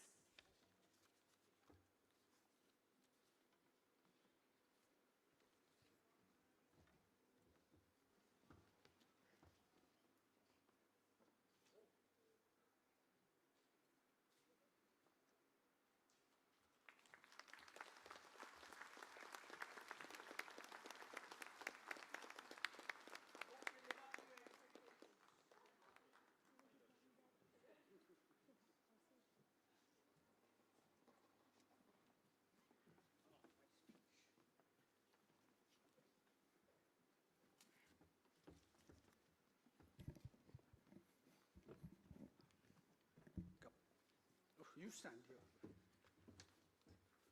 Stand now. You sure? Yeah. Well, good morning, ladies and gentlemen. It's been a privilege to be here. Thank you for inviting us. We've come a long way. Oh, do we need 2 mics, or can you hear? All good? Not good. Okay, you use that. No answer. Thank you very much. Our chief guest, Dr. Lingdo, Patricia, editor of Shillong Times, Dr. Carbonum, Vice Chancellor, Reverend Samuel, and distinguished members of the university and faculty, and last but not least, the graduates, of whom we entertain great hopes, as you'll see. You have a heavy, while you may be celebrating this afternoon, you have a heavy burden on your shoulders, like we're going to remind you today, as you go out into the world. Good morning. Good morning, graduating batch of 2025. Congratulations, you did it. And good morning to all the dignitaries on dais. Dilip's already addressed them. Yes. And it's a privilege and honor. Thank you for the kind words you said about us in education world and parents world. Yes, we didn't know we were so accomplished. And glad to be back in Shillong after 10 years. When we last came here, MLCU was in its infancy with half a dozen scattered buildings across Shillong. Now we are pleased to see MLCU has developed into, like the Vice Chancellor said earlier, into Northeast India's #1 university, and more importantly, a university rooted in the local community and culturally so distinct and deep inside its cultural identity. So congratulations, especially to our dear friend and Chancellor, Dr. Glenn, the prime mover of this overdue education enterprise, which we hope is all set to impact Meghalaya and the Northeast on the national consciousness. Yes, and it's also important that you're ranked #1 by Education World, #1 in the Northeast, #2 in the Northeast, and #1 in Meghalaya. We believe we do the best rankings. So congratulations, Glenn. Glenn and I go back a long way.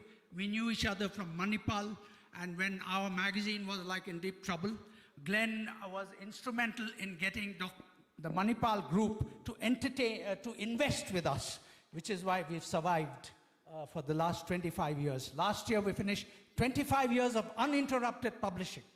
And thanks a lot for the support that we've got from Glenn. I think we need to put that on record.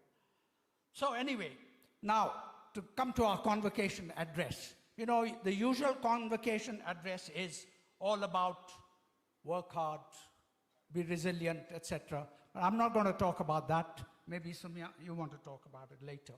But my first advice to all the graduates here is develop an ideological backbone, especially in favor of private enterprise and free markets.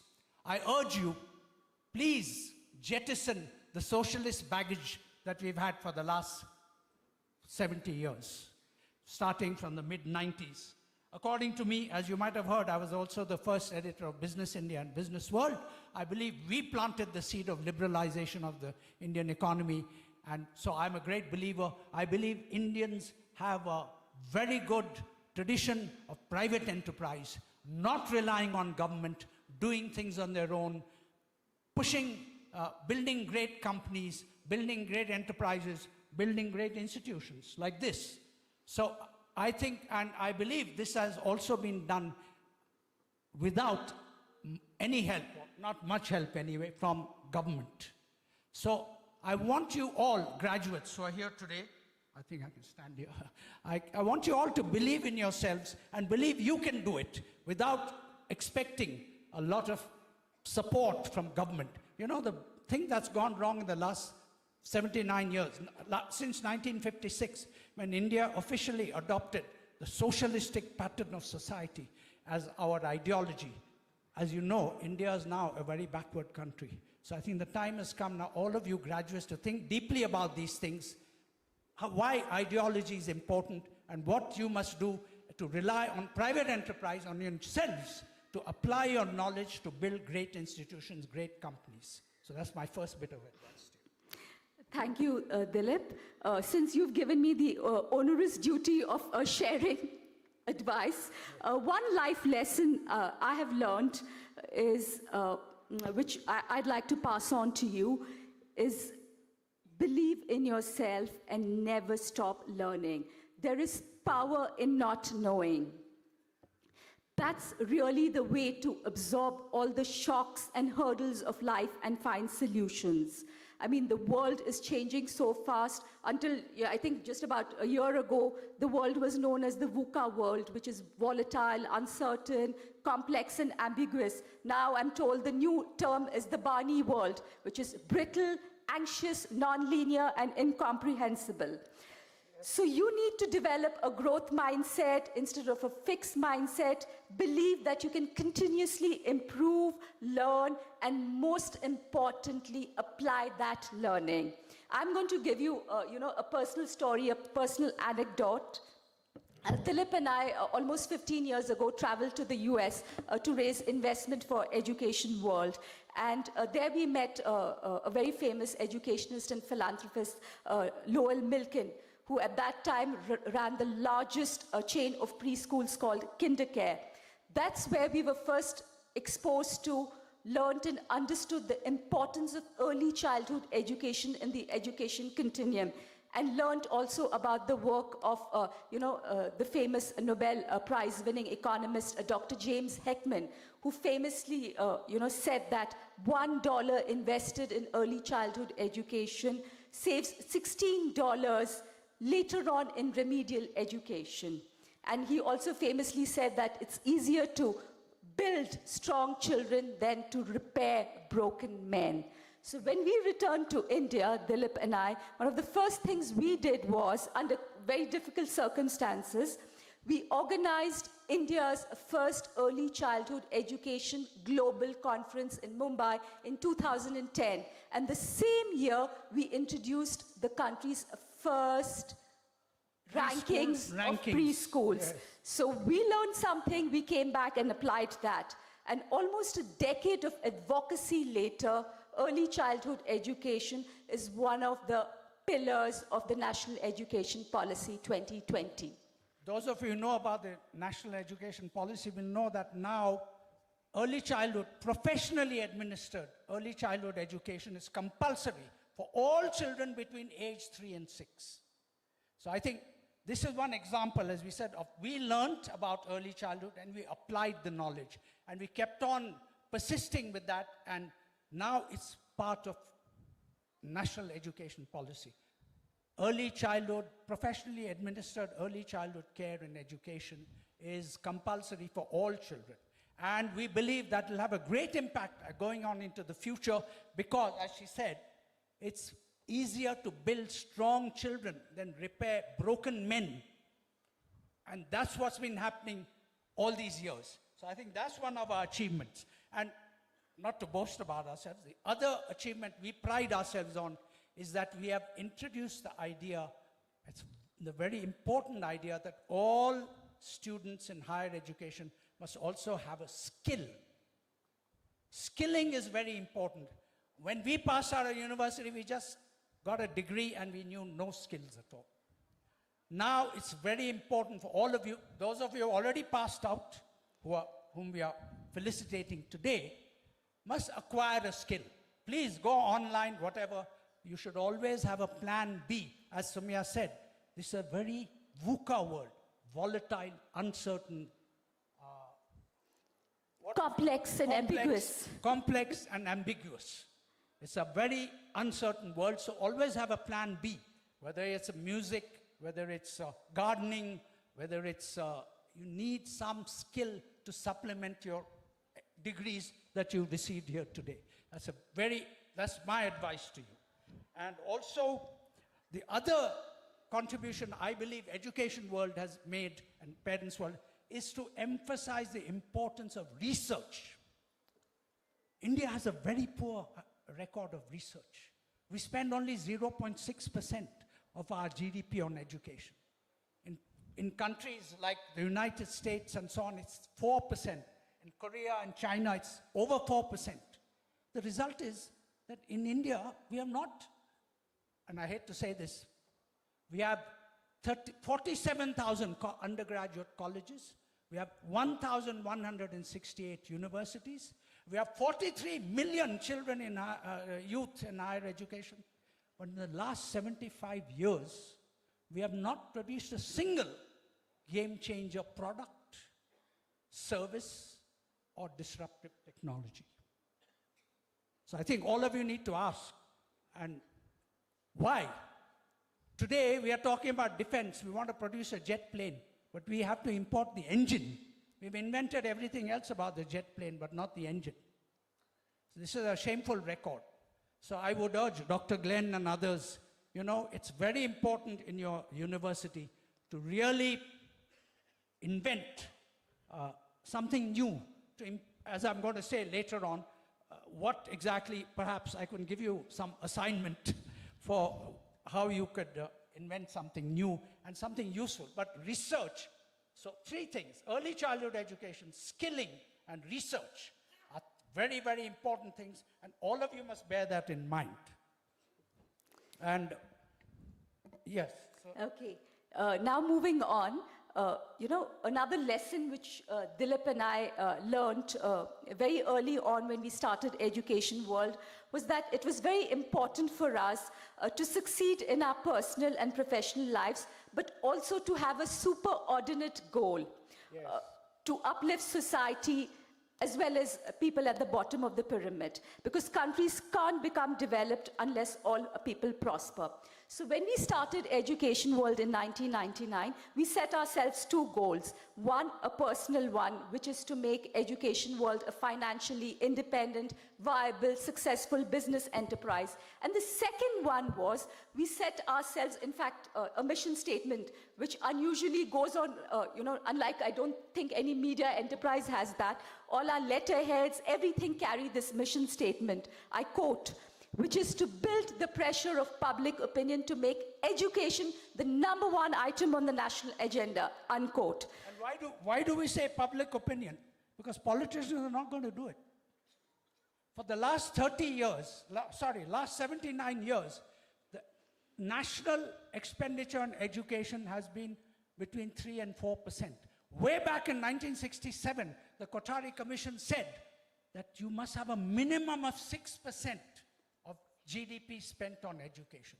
That has not happened for 79 years. This is why India is one of the poorest and most backward countries in the world. I don't want to be a party pooper. I know this is a celebratory occasion, but unfortunately, the plain truth is that I must break the bad news to you that India is a very underdeveloped country. The total GDP of India is $4 trillion a year. China's is $16 trillion a year, and the United States is $29 trillion a year. And as a result of that, and the Prime Minister and others say, oh, we are the fourth largest country in terms of GDP. Yes, but he forgets to add that we have 1 billion people, so obviously we'll have a large GDP. But you've got to divide that GDP by 1 billion. And so when you do that, you come to a per capita GDP of India is only $2,600. China is $13,600. And the USA is, wait for this, $86,000 per capita per year. Why are we content with being such a backward country? One of the reasons I told you earlier is that we, in 1978, China was in India parallel. We had the same GDP. But that year, Secretary General Deng Xiaoping said, enough of socialism, let's go on the capitalist road. As he famously said, to be rich is glorious. After that, after China took the capitalist road, their GDP grew by 10% every year. As opposed to India, now we are growing at about 6%. They grew 10% every year, compounded annual growth.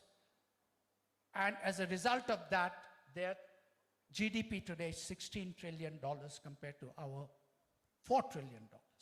So please, graduates, please speak up for private enterprise. No use flogging the socialist dead horse. It's not going to run. We've tried it for 79 years. Even now you hear political parties all talking about socialism. But socialism is dead. It never produced the goods. And so please speak up for a change in the development model. Okay, while you speak for private enterprise, I'm here to convert you to the cause of education. Like I said earlier, we set ourselves another superordinate goal, which is to make education the #1 item on the national agenda. And I hope you will also become, like us, like Dilip and I, education evangelists, to speak for providing high quality education from early childhood right to higher education. Yeah, in fact, that is our message here today. We want all of you graduates to become evangelists for quality education for all. Because unless we address that problem, India will never become a developed country. Education, high quality education for all, that means in government schools, is the golden key that unlocks the road, the gates to prosperity. So I want all our message to use, you have graduated, but as she said, you have your own personal goal to be successful in your business, your enterprise, or whatever you're doing, but you also have a second duty. All citizens have a second duty, to have a superordinate goal, which is to make society wealthy, to make society equal, to give people at the bottom of the pyramid a chance. And we believe the only way you can do that is to have high quality education from early childhood to university for all. Yes, to just give you a context on why, we are so vehemently arguing in favor of you joining our cause is because education has been neglected for the past 7 decades. I mean, we spoke about early childhood education. India has 1.34 million Anganwadi centers, which are early childhood nutrition and care centers. You'd be shocked to hear that the budget per child per year in an Anganwadi is rupees 2,000 per year per child.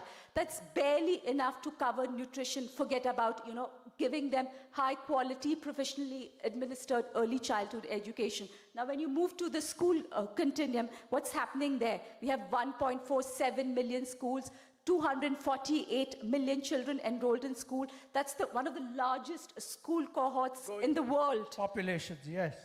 And though we have, we say, the private school system, the middle class actually has seceded from the rest of India, and we've created for ourselves private schools and private enclaves. So 48% of this 248 million children are enrolled in private schools. That's the highest private school enrollment in the world. In other countries in the West, it's around about 8 to 10%. In the UK, for example, only 6% of children go to private schools. But in India, it's almost 50%, as you said, 48%. Yeah, and unfortunately, public education is in bad shape.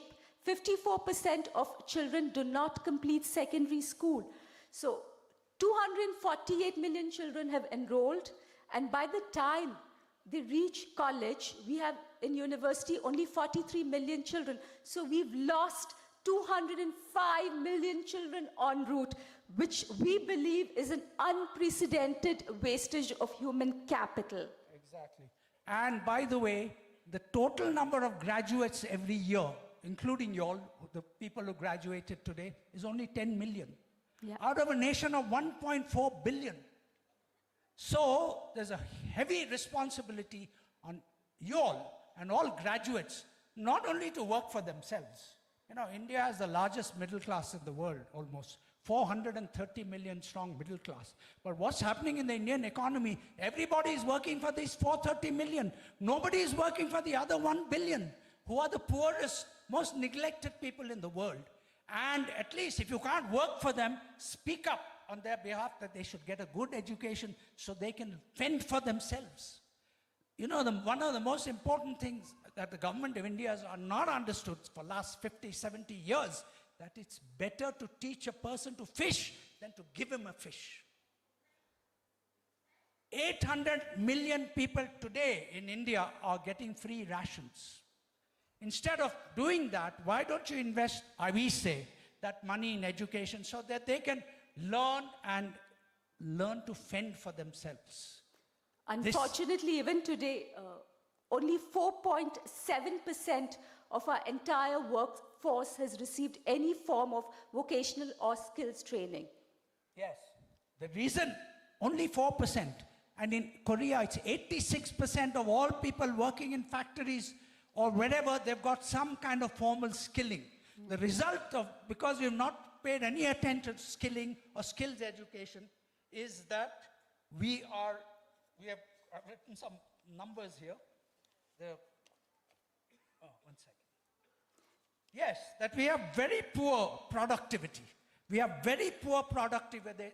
You all know it. We have very poor productivity in government.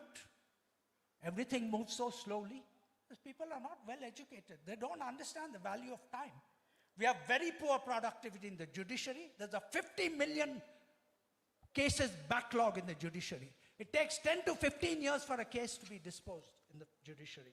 In agriculture, our productivity per hectare in Punjab is less than half of what it is in China and France and several other countries that produce wheat and rice. So poor agriculture productivity, poor industry productivity. Like I said, we have not invented or produced any product which is a game changer, despite having 40 million people in our universities. What are they doing all the time? I don't know, but we need that.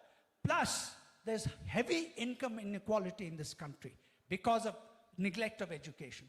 1% of the population owns 22% of the wealth of this country. And this is because you have not bothered to educate the people at the bottom of the pyramid so they can work for themselves and make themselves rich and fend for themselves. Indeed.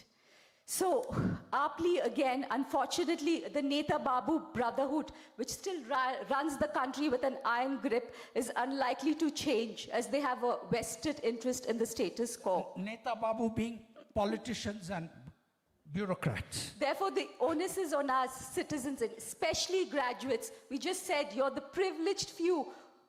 You're only one of the 10 million out of 248 million children who've entered school, who've had the fortune to graduate with a high quality degree. Yeah. So we urge you to please educate public reform. Or speak up for education.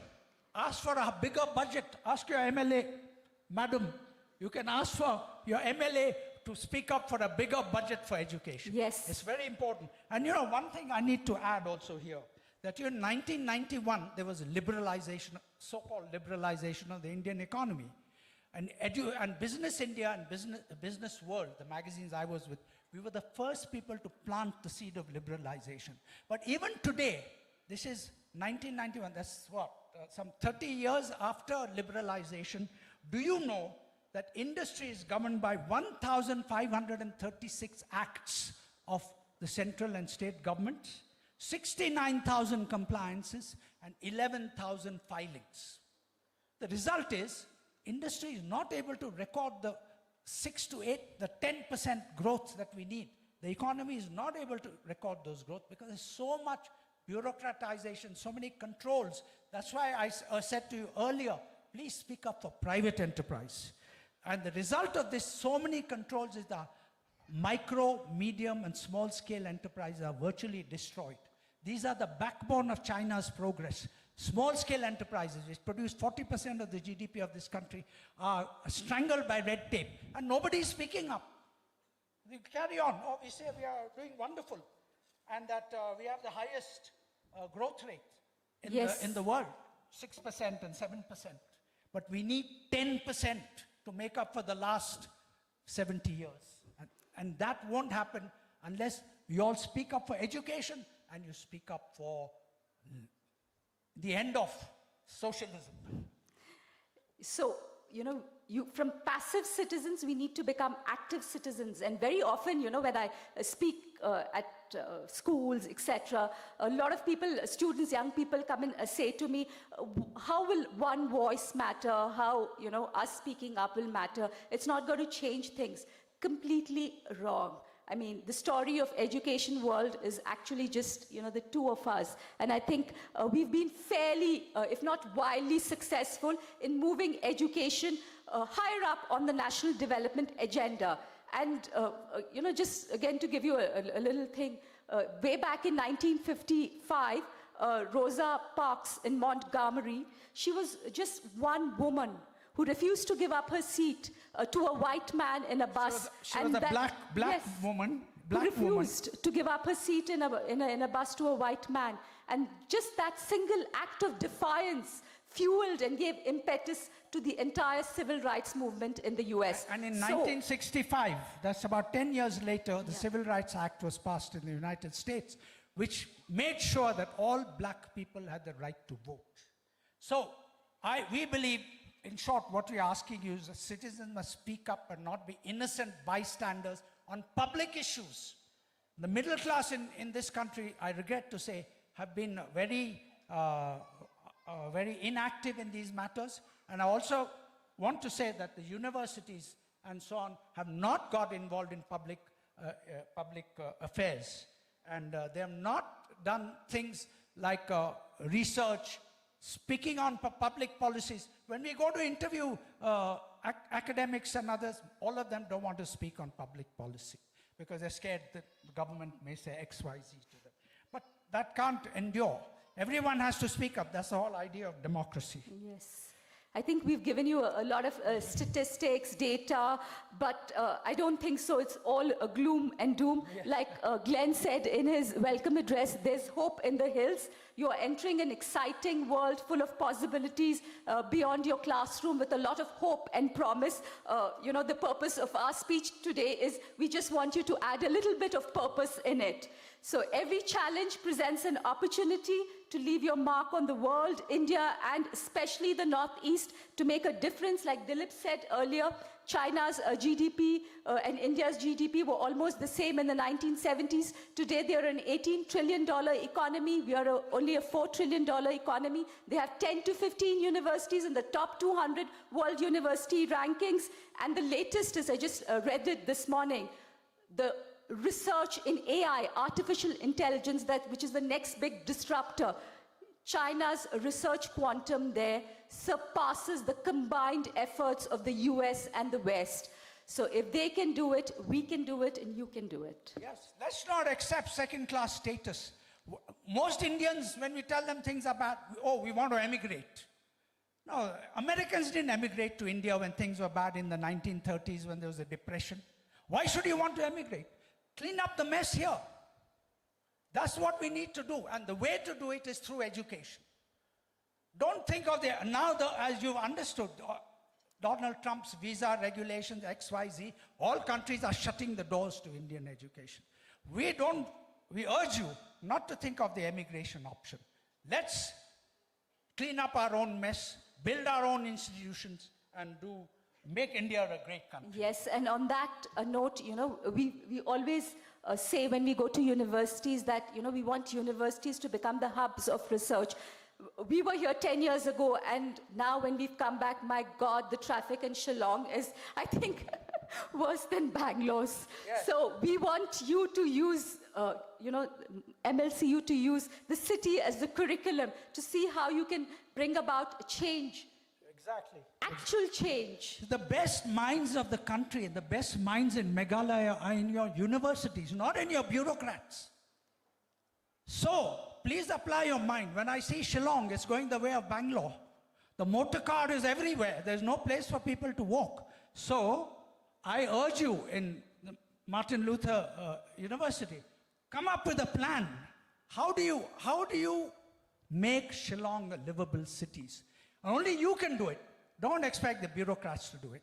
They go by process and procedure, and that's not going to happen. So we want you all to apply the best minds and to use the city as your curriculum and to make it a livable, wonderful city that it has the potential to become. So thank you very much for your patience. Thank you.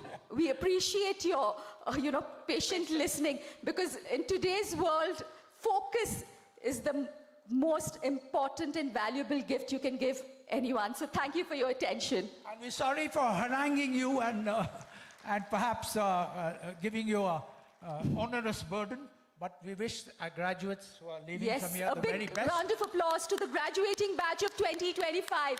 Yes, and I know you can do it. You can build and make India strong again.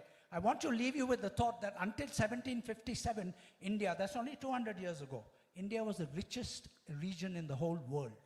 25% of the global GDP came from India and the subcontinent. We need to get back to that position again. And the way to do it is through education, through people like you to become evangelists for education. Leave it to the people. People in India are very smart. You give them a good education, they'll solve all the problems of the country themselves. Thank you very much.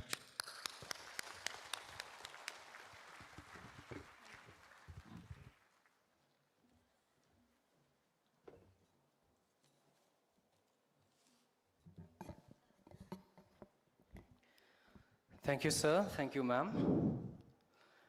Now, may I request Ms. Patricia Mukim, Member Board of Governors to present the mementos to our speaker.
Thank you, ma'am.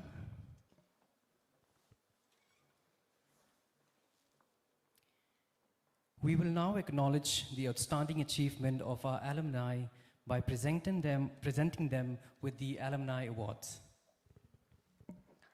Martin Luther Christian University presents awards to outstanding alumni at every convocation to honor past students and celebrate their achievements. The award recognizes alumni who have demonstrated excellence in their chosen field of community engagement, academics, cultural contribution, entrepreneurship, or any public or professional service. The Distinguished Alumni Award does more than honor its recipient.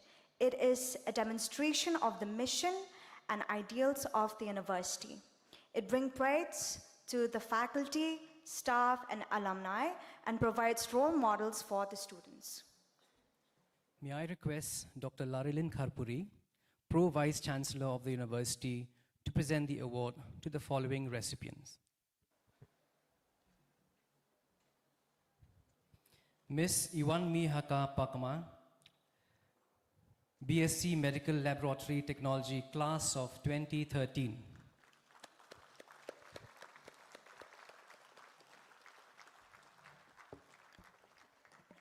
Mr. Pinmabat Nongtudu, BBA Class of 2014.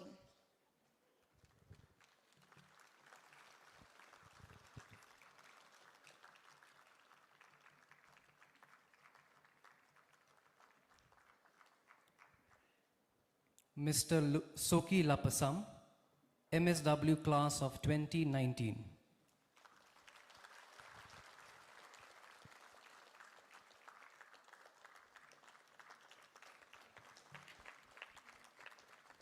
Mr. Tangstrik A. Sangma, MA in Music, Class of 2016.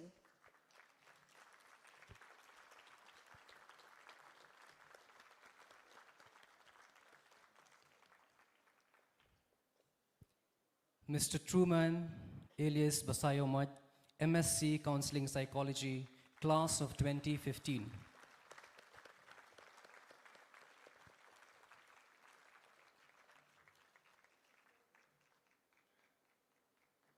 And finally, Ms. Yangyong Shulai, BSc Surgical Technology, Class of 2011.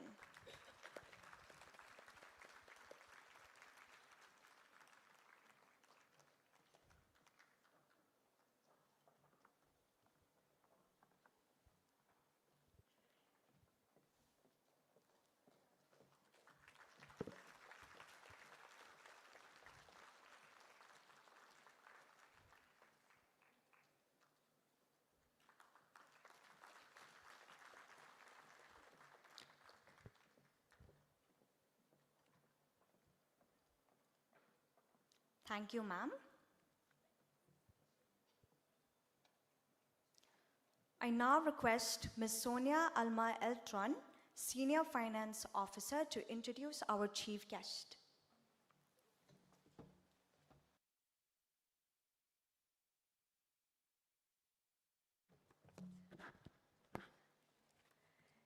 It is my honor to introduce the chief guest of the 18th Convocation of Martin Luther Christian University, a distinguished political leader and academician, Dr. Maisel Amperine Lingdor. With a solid academic foundation and wide experience in governance, ma'am has championed programs to bridge the digital divide in education, strengthen health and social welfare systems, promote sustainable agriculture, and support value-based learning. Ma'am, your presence is a source of inspiration to our graduating students and the entire academic community. May I now invite Dr. Maisel Amperine Lingdor, Honorable Chief Guest, to deliver the address.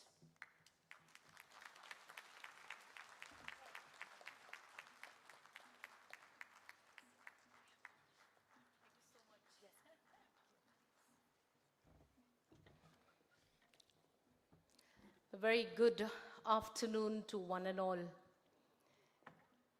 Dr. Glenn, I know him as Glenn C. Kharkongor, the Chancellor, Madam Karbamon, the Vice Chancellor, all the dignitaries on the days and off the days, so many successful people who have all in some way or the other contributed to the growth of the MLCU. It is a great honor and a privilege for me to be sharing this wonderful occasion of the celebration of the 18th Convocation of the University. Many known families yearn to see the day when a member of their family is recognized, is celebrated after their death. And particularly political families make it a fad to eulogize their gone members by instituting universities, colleges, hospitals, roads, lanes in their name and their honor. Our family is a family that believes that life is to be celebrated when you're alive. And the dynamics of the investment required, the monetary investment particularly required to continue to eulogize members of our family is way beyond our capacity and way beyond our ability. So, Dr. Glenn, thank you so very much for instituting a center in the name of my late brother, who was your Chancellor as well, Vice Chancellor as well. Unbelievable that you talk in terms of a 50 lakh investment in such a venture when family has not contributed even one pi. So there's very little much that I can be but to be in awe of this wonderful celebration that you have invested in my brother's life. And we as a family stand indebted to this noble idea that you have just made me a part of. When invited to this convocation, sir, I was wondering why you want to invite me. Because I was health minister, except for my contributions in the cabinet, had very little much to do with education. But now I understand why you needed me here. Because I would stand testimony to the fact that my brother has contributed immensely in so many spheres of life. And believe me when I tell you, Dr. Glenn, that the best years of his life was when he was your Vice Chancellor.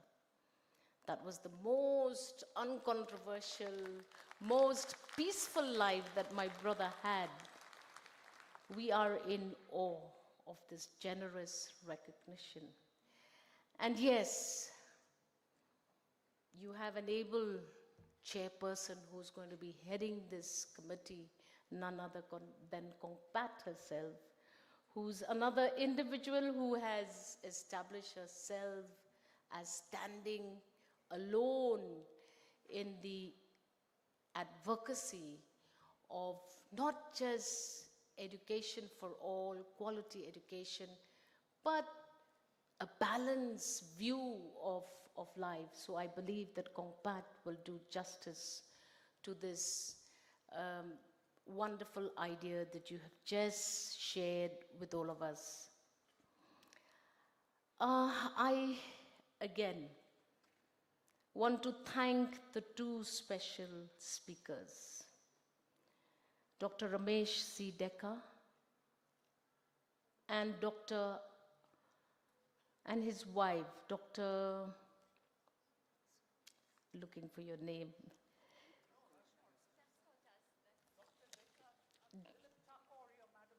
Okay, so both of you.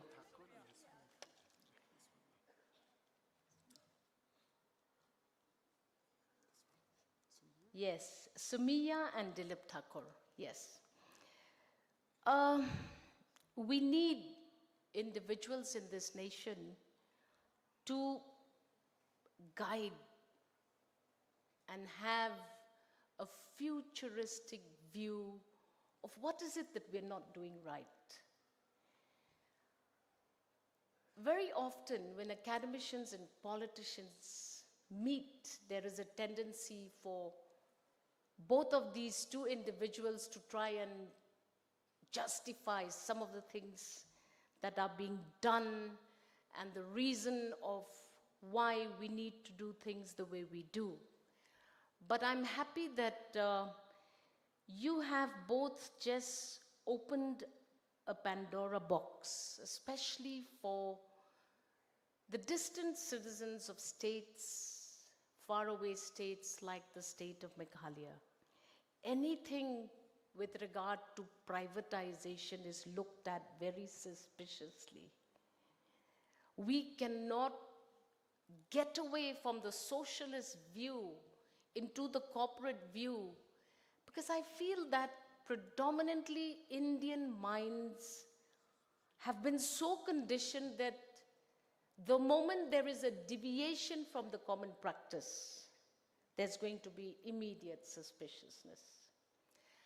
And if you ask if generations of politicians in the various states across this country are open to the importance of early childhood and care, then I feel we need to set the record straight.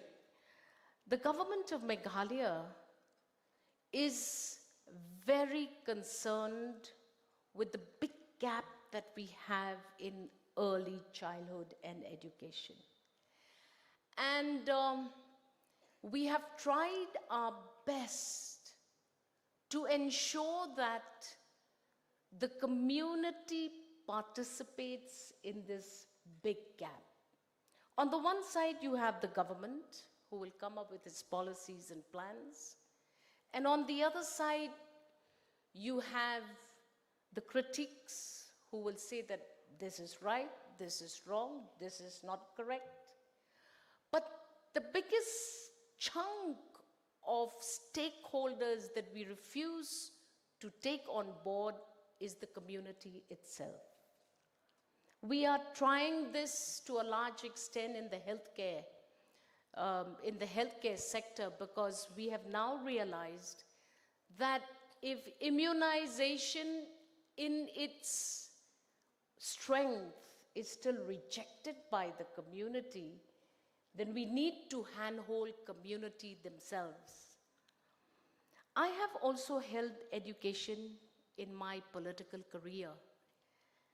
And believe me when I tell you that the community themselves are not willing to move away and deviate from the intervention of private players in order to better this education system. Teachers are of the opinion that if a managing committee pays their salary, they're being cheated, and that it is the government is the only agency that can pay them the best salary.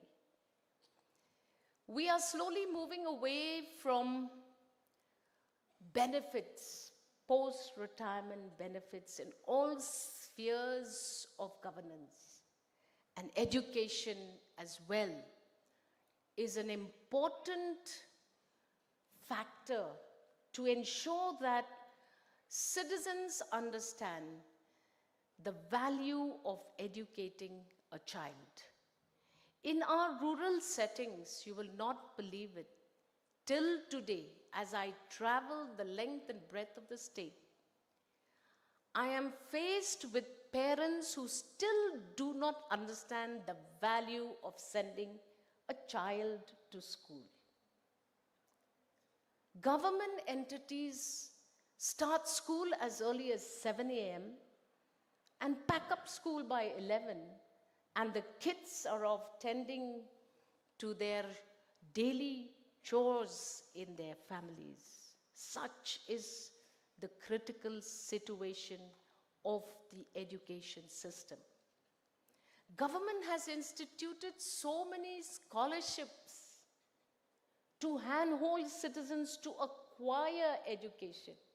But our citizens, I'm sure 90% of these graduates sitting in this auditorium took up a course in MLCU just to say that it will give me a job. No one is willing to break from this concept. I have sent my child to the best university like MLCU with the hope that that child will now be able to earn her livelihood or his livelihood from that education that they have received. So, whether it is the government or the private players, I think there needs to be a concerted effort to break down facts with communities, make sure that if I send my child to the city to acquire an education, that child is willing to come back to my village to then help build the deprived in that system. So I would appeal to these young graduates, please go back to your hometowns. Build those communities. Languishing without a job in the city is not why you came to MLCU to acquire your degrees. If every individual in this room, along with the pledge that you have taken today, beautifully written, and I'm told my brother was the one who instituted the graduation pledge. So I recall his passion, his yearning to see young people acquire for themselves a degree and go back without the expectation of too much monetary gain, but at least to be a game changer in their own communities. Until that happened, until we learn to bridge these gaps, our country can't go anywhere. Impossible. The numbers of children, indicators indicated by the experts who presented the graduation speech. But the point here is, will numbers just be numbers? Are numbers meant to pin down a government for its inadequacy? Or are those numbers going to make every privileged citizen who has had this privilege of going through a program in an elite institution like the Martin Luther Christian University, can you help us to change the dynamics that every expert is talking about? Dear graduates of 2025, there is a calling for a responsible contribution to the community. In the health sector, I could expect my headman of the village council to convince a mother to go for vaccination. But in the education scenario, it is difficult for us to operate and prepare policies that are still so distant away from our population. We look to you. While as much as Mr. Thackeray and his wife said, be champions and be advocates for education, my plea to you on behalf of the government of Meghalaya is be the torch bearer. Be accountable. Invest in research. What is this research? If we can have all of you go back to your villages and tell us what are we doing wrong and where is the babu or the politician going wrong? What is the correct approach to ensure that a decade from today, Meghalaya will join mainstream India? We are not even talking about competing with international markets. We're talking about our inadequacy for competing even amongst our own country. So if each one can teach one, each one can take this pledge to heart and promise yourselves first that you will be the game changer, the torch bearer, then I think Meghalaya will be at par with the rest of states in the country in the next 3 decades. Such is the challenge of our targets. As a member of the Legislative Assembly and a member of this government, I must congratulate Mark Glenn and your entire team.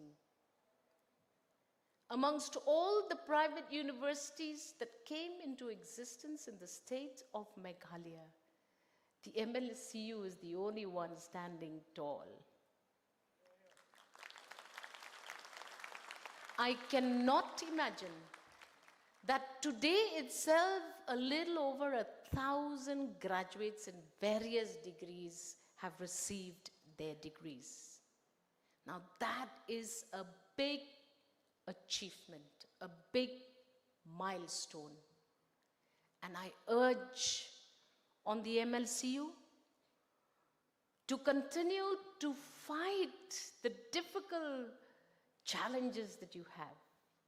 I'm familiar with all of those challenges, the push and the pulls, the difficult moments that you had, the unnecessary distractions that came your way, but you emerged triumphant, and for that I congratulate you today. We would like to see private universities of this nature to continue to pursue in this advocacy for the joy of the acquisition of knowledge. For most of you, let me tell you, you are the privileged few. Higher and technical education is a luxury for most Meghallayans. You have managed to reach there. I congratulate the MLCU for recognizing the performances of its alumni. How many universities call their alumni and say, here you go, well done, you've done a good job. This is a good practice. And if the people of the state of Meghalaya expect the government to champion all of the educational avenues and opportunities for its people, then the people still have miles to go before we can get to the top of this challenge. Government predominantly should not be a salary payer in the social sector. They should be managed by people, companies, call them what you want. Only then can we have the required ability to control for quality and success. If you expect government to have in itself that yardstick to penalize a non-performing teacher, doctor, or call it what you want, any person in any sphere of life, then I think we will still have to be challenged like this. In a company, what happens? Hire and fire. You get salary if you come to work. Will that happen in government? We must ponder, food for thought. But if government continues to control up to 60% of the social sector under its own pen, then I think we should not just bash a government or policies of governments or babus or politicians, but we need to ensure that if communities bottom up, the bottom of the pyramid is what we are all concerned about. We long to see that ability for governments to review themselves and critique themselves efficiently. But unfortunately, we need all the intelligent people to go back to the community to help us critique ourselves in the right spirit, with the right intention, in the interest of the people of the state at general. I thank you, Glenn, for calling me here today. Ma'am, Dr. Sandra is also there. The good work that both of you are doing, including your team, needs to be recognized. You will keep having those hurdles, you will keep having those distractions, but I think the joy of celebrating and commemorating an 18th convocation in itself is a statement. Enjoy and bask in that reality and fact. And dear students, as you leave to conquer the world around you, I would join in chorus with Dilip and his wife, Sumia. Advocate for education. Advocate for good governance. Yes, sometimes we feel pinched when we are evaluated, but it is that pinch that wakes us up. And it is that pinch that forces us to go back to our chambers to try and review our performances. I wish you all the very best, and take MLCU to where you go and show citizens in your own surroundings that the acquisition of knowledge in form of a degree is not the evaluation of the amount of money that you'll be earning, but it is of the satisfaction that you can return something to that environment around where you live. Kublai Shibun, Mithila, thank you and Jai Hind.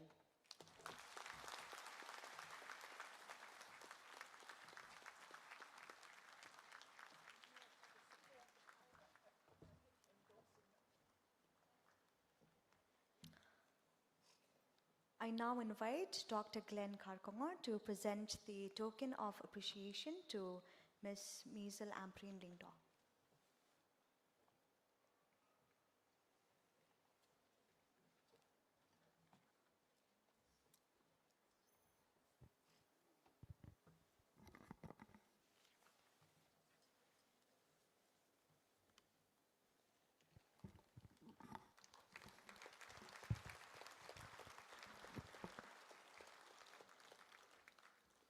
Thank you, sir.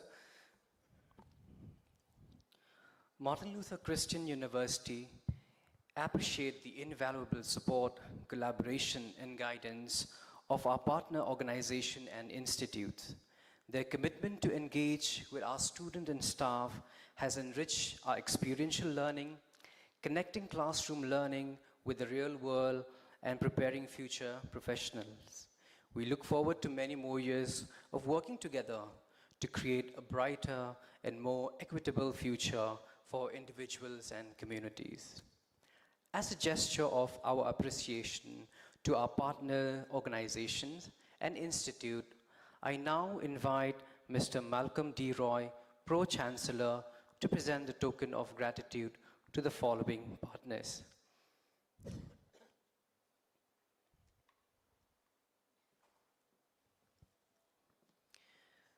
Rising Bor Kurkalang Lait Kerhong. Melody Musical Instrument Store, Shillong.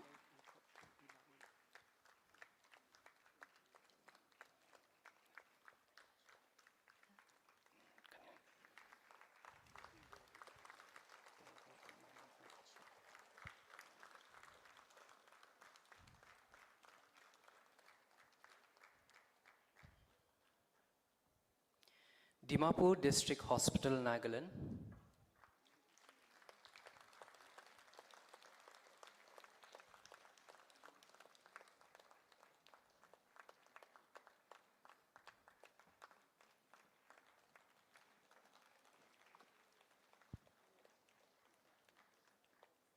Eastern Naga Christian Fellowship, Shillong.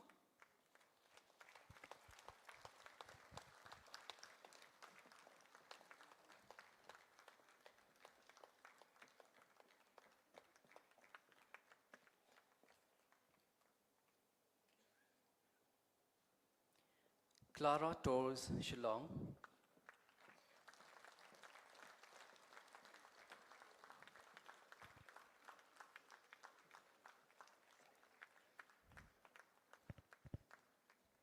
Excel Diagnostic Center, Latnkra, Shillong.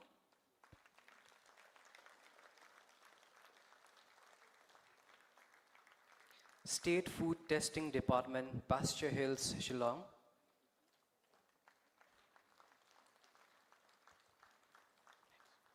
Fruit Preservation Center, Risa Colony, Shillong.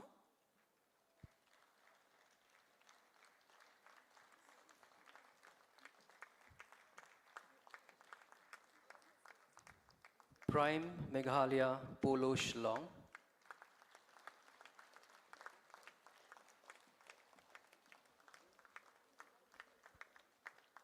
Prime Meghalaya Polo, Shillong, sir. The fruit preservation.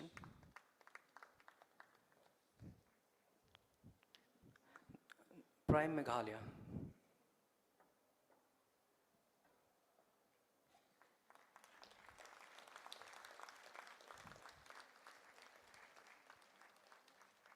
Gaurav Sureka and Associates, Police Bazaar, Shillong.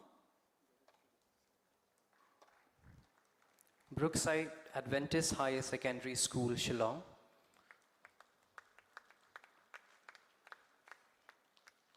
HL Mizo Secondary School, Happy Valley, Shillong.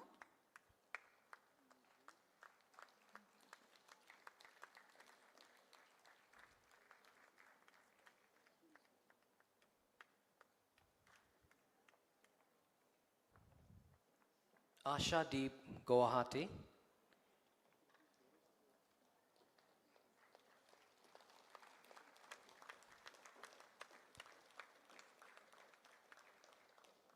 And Sesta, Guwahati.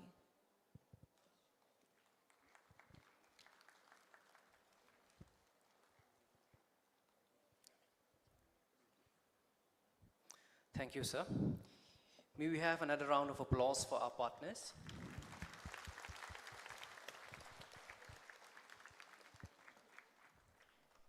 As we conclude the convocation ceremony, let us all rise for the university anthem.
We request you to remain standing as the dignitaries, deans, and faculty proceed out of the hall, accompanied by the rhythm of Kashat Wat Kalamasti.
Thank you so much.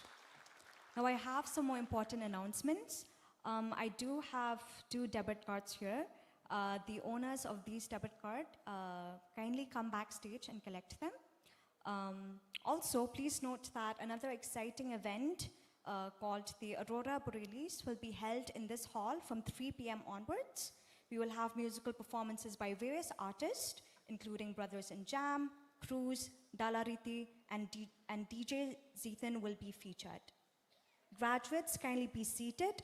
Alumni, awardees, NGOs who received the appreciation, students and faculty, please stay back for the photo session. And parents and guests can proceed to the lobby for lunch. Thank you very much. The order of the photo sessions will be briefed by Mr. Sinran Lang Karlingdo and Mr. Gary W. Suchang. Thank you.